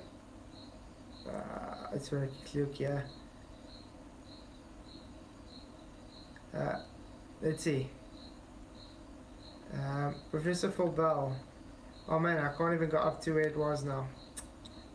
But I'm sure he said parallax was the cause. Now he's saying it's not the cause. Now he's saying the movement causes the redshift. Not parallax anymore. So he keeps changing. But yeah, oh man. Oh. Ended when one of those forces, called strong or strong nuclear, broke away. Another one broke away, guys. They're just separating them all together all of a sudden. Then, the inflationary epoch began, during which the universe rapidly expanded. Almost instantly, it grew from the size of an atom to the size of a grapefruit. Grapefruit.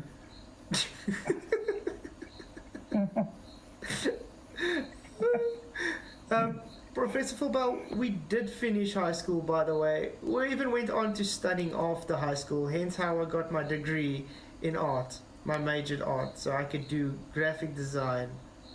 I literally studied different subjects in art, so I could, yeah. And that was after school, by the way. Yeah.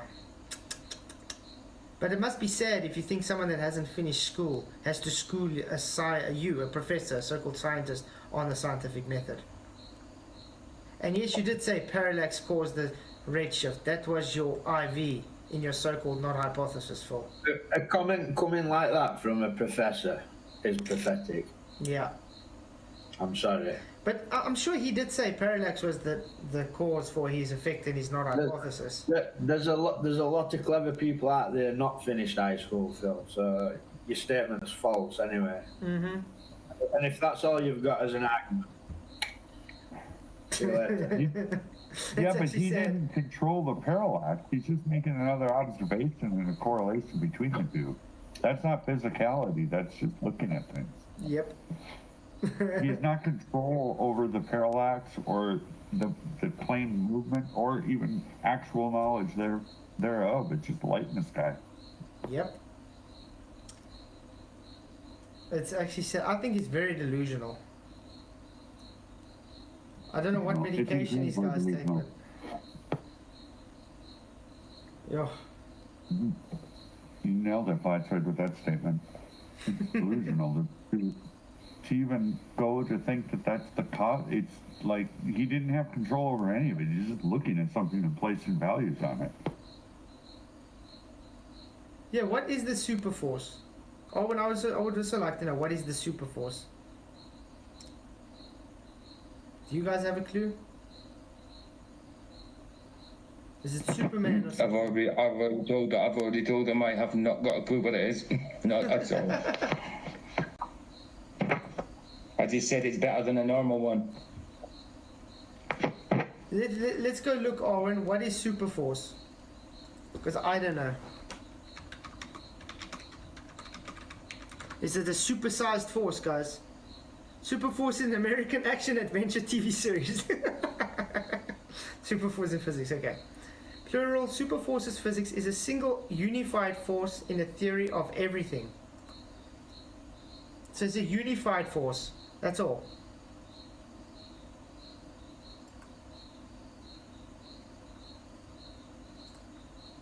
So it's just a unified force then, it's just everything at once, all the forces that were unified. So that's why they have the separation now, that makes sense. So literally just, this would be the super force. That would be the super force. They're all together. But do we see this in reality, guys? That's like all the forces possible all at once? What does that even mean? Yeah, wouldn't they all work against each other? What caused the super forces to all of a sudden just separate? Yeah, it's just a conventional They're one. away from each other. Oh, jeez. Yep, it's conceptual. It seriously facepalmed me. It's like, it reminds me of ether or something in a way. Yeah, it does actually. It's got that same kind of vibe to it. Sounds very clunky. I agree. The universe at this time was piping hot, and it churned with electrons, quarks, and other particles. Then came the electroweak epoch, when the last two forces, electromagnetic and weak, finally split off. Now they split off. So now it's not a super force anymore. Oh, and the super force is no longer. How did this split off? Sorry? How did this split off? That's what I want to know. It must have been the Sky Daddy. Ah, You know, there must have been that Yeti in the sky, the same guy that lit that space ghost. Remember the space ghost that lit the dynamite so it can explode? He went and he literally went and separated the grapefruit. You know? It was actually an old cartoon, wasn't it, Space Ghost? It reminds me of like the story of Zeus and like the god of war and thunder, and there's these attributes that had to split off. Oh yeah. Yes, you're right. It's bizarre. Well, then again, the heliocentric model is based on Greek mythology. It's very Greek mythology, so it could be. Yeah. Could be they got that idea from that. You never know. Yeah, it's a good point. It's a good point. Exactly, Nathan. So IV, movement. So, in other words, how is he going to manipulate that movement? Is he going to tell him to stop moving? That's sad. Nathan, you're ace. Yeah, Nathan is ace, guys. Do subscribe to Nathan Oakley, both his channels. Definitely well worth it. I vary movement and causes redshift. Oh, I know, it's hectic face palming. Stage, the quark epoch, all of the universe's ingredients were present. However, the universe was still too hot and dense for subatomic particles to form. Then, in the Hadron epoch, the universe cooled down enough for quarks to bind together and form protons and neutrons. I want to know, okay, where did that cooling off go? Because I mean, it had to transfer something. That's entropy. Is that because it's expanding? Is that what's taking it with? Is that what they're trying to say? Probably. In the lepton and nuclear epochs, the radiation era's last two stages, the protons and neutrons underwent a significant change. They fused and created nuclei. And in doing so, they created the first chemical element in the universe. Huh. So now, guys, there's the first first matter is actually from, yeah, in the radiation era still. So there still wasn't really anything there. Because here's matter, here's helium. We've got substance, guys. So here's the first substance actually. Now what was expanding all this time and separating and being like as big as a grapefruit and whatever, but now the first matter is on here? Well, hydrogen, they said, look, it's hydrogen, therefore it happened. Oh wow. Helium. Helium! The universe's new ability to form elements, the building blocks of matter, Q. To form elements. It's like it got a superpower. The universe got a superpower. Yeah, the subatomic particles gained. Super dumb. Exactly. They made committees and organized and became matter in an organized sort of way, which is crazy. Yeah, oh, and that's what Organized kingdom. So plasma cools down and forms matter. But plasma is ionized gas, so it is already matter actually. Yeah, right. It's already matter. The matter era. Much as the name suggests, the matter era is defined by the presence and predominance of matter in the universe. It features 3 epochs that span billions of years, the vast majority of the universe's lifespan, and includes the present. Yeah? Sorry, I was talking to Alice, I'm not new. Don't worry. But how does plasma typically arrange into matter? I don't know, you're gonna have to ask them. And how do they argue that subatomic particles aren't matter? Yeah. There's already matter, but there was no matter. Yeah. Really, I mean, if you go back to a little ways ago, she said there was no matter. Exactly. So now we have a lot of subatomic particles. PJ Cruiser, it doesn't matter.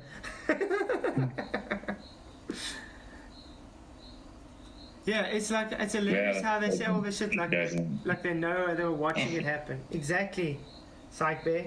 They do say it like they were watching it. Oh man.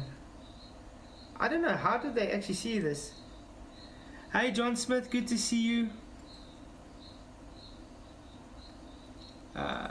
If everything's go way apart in all directions, yeah, how does it clunk up together? Can you pull Big Bang strings back? Yeah. Hey. Day. The first was the atomic epoch. In this stage, the universe's temperature cooled down enough for electrons to attach to nuclei for the first time. Called recombination, this process helped create the universe's second element, hydrogen. Oh, Helium and hydrogen created, guys, because it cooled down. Atomic Deluxe. Someone's done a good job on your thumbnails, that's right. Thanks, Atomic, that's me. I create my own thumbnails. Glad you like them. I am trying hard. And the people is why I tap out of the bolt. The sayings you see now, like Phil. Has Phil gone away now? Is it? Oh, it's timed out. Take my Phil. This hydrogen, along with helium atoms, dotted the universe with atomic clouds. Within the clouds, small pockets of gas may have had enough gravity to cause atoms to collect. These clusters of atoms formed during the galactic epoch. How can they cluster together if they're spread apart? And I mean, this is also, guys, 2 million years after the Big Bang. How far does something have to be separated after 200 million years? And just how does the separating? gas get lumpy? In the vacuum? Are you contradicting your name, Lumpy? Thank you, Faciality, $5 super chat. Really do appreciate it. New action with Premium tomorrow at 12 p.m. Eastern. My 3-year-old son and I made it together. It's called Baby Ninja Ball Basher. 5 minutes. So proud of him. Awesome. Do you have a link, Faciality? Will you stick it in chat for everybody to go and watch? Really do, guys, go watch it. He has awesome editing skills. Faciality really does edit his videos well, and I think he's gonna do well with his channel. It's gonna grow well. So yeah, 12 p.m. Eastern time. Do please put the link in for us. I've put his channel link in. Okay, yeah, because I don't think it shows yet though. Yeah, it doesn't show. But see, he's only got like 5 videos on, guys. But really, it's really he does good editing. He really does. So definitely well worth it to go and watch. I wish I could edit like that. Hey, edit, but I like his technique of green screen. He's got a nice, unique way. So thank you again for the super chat, Faciality. I really appreciate it. Okay, let's go. Became the seedlings of galaxies. Oh yeah, like I was saying. So 200 million years of just flinging apart. How did they then cluster together? I mean, think how far apart something would be apart from each other for 200 million years of just flinging apart from each other. At the speed of light. In nothing, with no friction. Remember, space was frictionless then. And they claim space is flat, so there's that. Ah. The flat universe. And I want to know. And I want to know, did it ever stop using energy? Because, I mean, energy had to be transferred to somewhere. If it's going into nothing, then where's it transferring the energy? I mean, Doesn't make sense. Yeah, it never dies energy, does it? Either transforms or transfers. Yeah. So, I don't know, the whole argument doesn't make...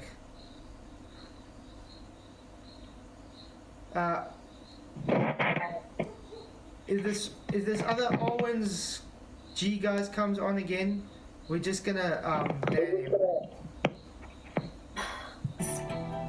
him. Nestled inside those galaxies, stars began to form. Wow. And in doing so, they cued the latest and current stage of the universe's development, the stellar epoch. Wow.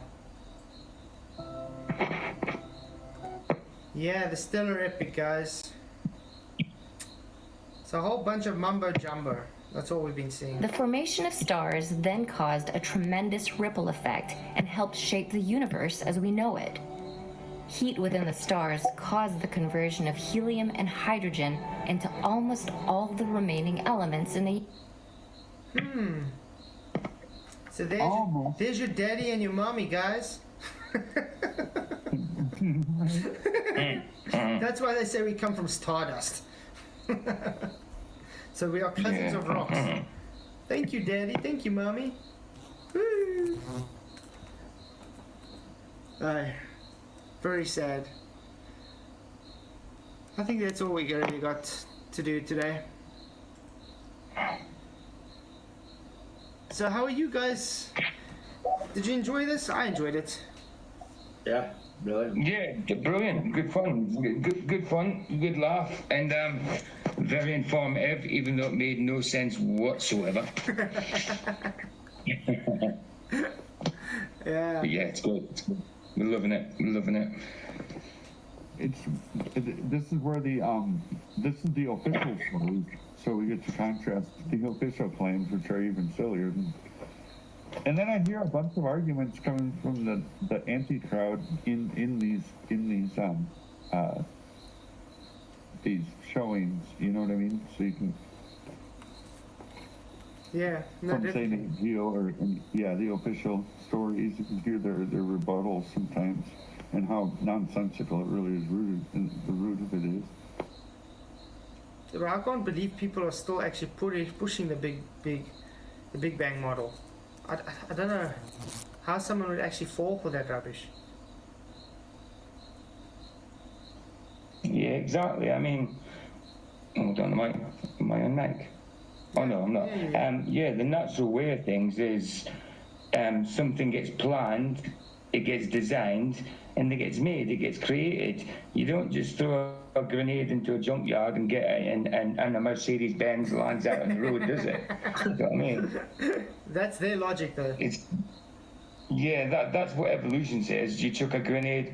Even then, you would still have to have matter fast. But you chuck a grenade in a junkyard, then you get a Rolls Royce or a Mercedes Benz. But no, the natural way of things, everything is planned, designed, and then made or created. You don't see anything appearing on its own. Do you know what I mean? Or just creating itself. It's got a structure to itself. Absolutely. Absolutely. There's a process. Yeah. But you see, that's why they got that evolutionary mindset. Everything has to start from a step that was first anyway bullshit to start with, and it's building up on that step to where we are today, because they just need to have some kind of replacement for God. That's what it is at the end of the day. It's Absolutely. it's an exact opposite to creation. It's Satan's version of creation, exact opposite to God's creation. But I mean, like, yeah, I agree with that. Yeah, that's why I love bringing up the sandcastle, because you have to be choosing: did that sandcastle create itself, or did someone create that sandcastle? And it's only one it's a good logical analogy. answer. Because if Because the person says no, it created itself, then you know that person is just dishonest.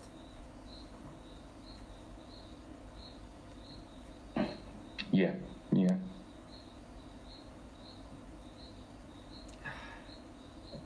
So I guess that's the stream tonight. I thought we were going to go on again, but I mean, it's still quite a long stream. It's 2.5 hours long. I missed that. Yeah. I missed that. Sorry. But yeah, so the whole week when I do stream, it's only going to be an hour long there for this week. So it's not going to be that long. So maybe we can do some housekeeping questions. How's that sound? What, next week? Yeah. Yeah. Because tomorrow great. night I wanted to have Adam and Brian on, but I think I'm gonna reschedule with him for next week then, because then we can have a longer stream. I don't want them just to come on for an hour, because with this subject it's definitely wanting to be long. I mean, it's going to do with flights and with Wolfie and everything, and I'm trying to see if I might get FE Pilot also to come on the same time. Yeah, it sounds like it'll be quite elaborate. Because Wolfie's running away from that challenge I gave him. So FE Pilot still flies now and then, so he can maybe do it just to show Wolfie that, yeah. Because he also says it's not... He's a pilot. He's a pilot. Why is he running away? He should get in his plane and fly away. You know what I mean? You get there faster. Thank you, Owen. I'm glad you're enjoying it. Yeah, because the thing is with the challenge, Wolfie says we fly great circle routes. Therefore, that's why flight plans work for the globe. I'm telling him that's bullshit.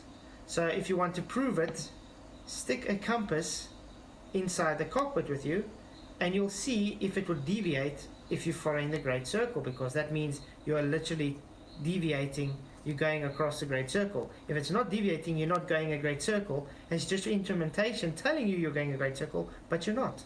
And FE Pilot has the same kind of thought of this, and he's an actual pilot and he's flat earther, guys. Everyone's flat Earth. Yeah, actually, Yeah, you're absolutely. already, you're actually by default flat earth. Yeah. Yeah. But whether they like it or not, everybody's a flat earther. There's videos all over YouTube of different people asking pilots if it's flat. You know what I mean? It's Wolf is probably the only one out there saying it's not. Well, Wolf is telling Brian now. Wolf is telling Brian now. No, they still do. He's doubling down and saying they do account for Coriolis drift. Reverse corkscrew. That's a cool story. Yeah, you have to understand what Coriolis is first, like. Wisecorp, you might want to stay tuned for that challenge that I gave for Wolfie, because then you guys are going to eat your words about the great circle routes. There's a reason he's making excuses and running away from it. So yeah, thank you everybody for coming. Really, really do appreciate you all being here tonight. Thank you the panel for being here. It's really awesome to see such a strong panel. I enjoy having company to actually talk. So yeah. Not a problem, Flats, not a problem. And I see you guys are getting more comfortable by talking as well. I've realized that. Have you guys seen that? Yeah. I feel it still feels awkward to me, right? But yeah.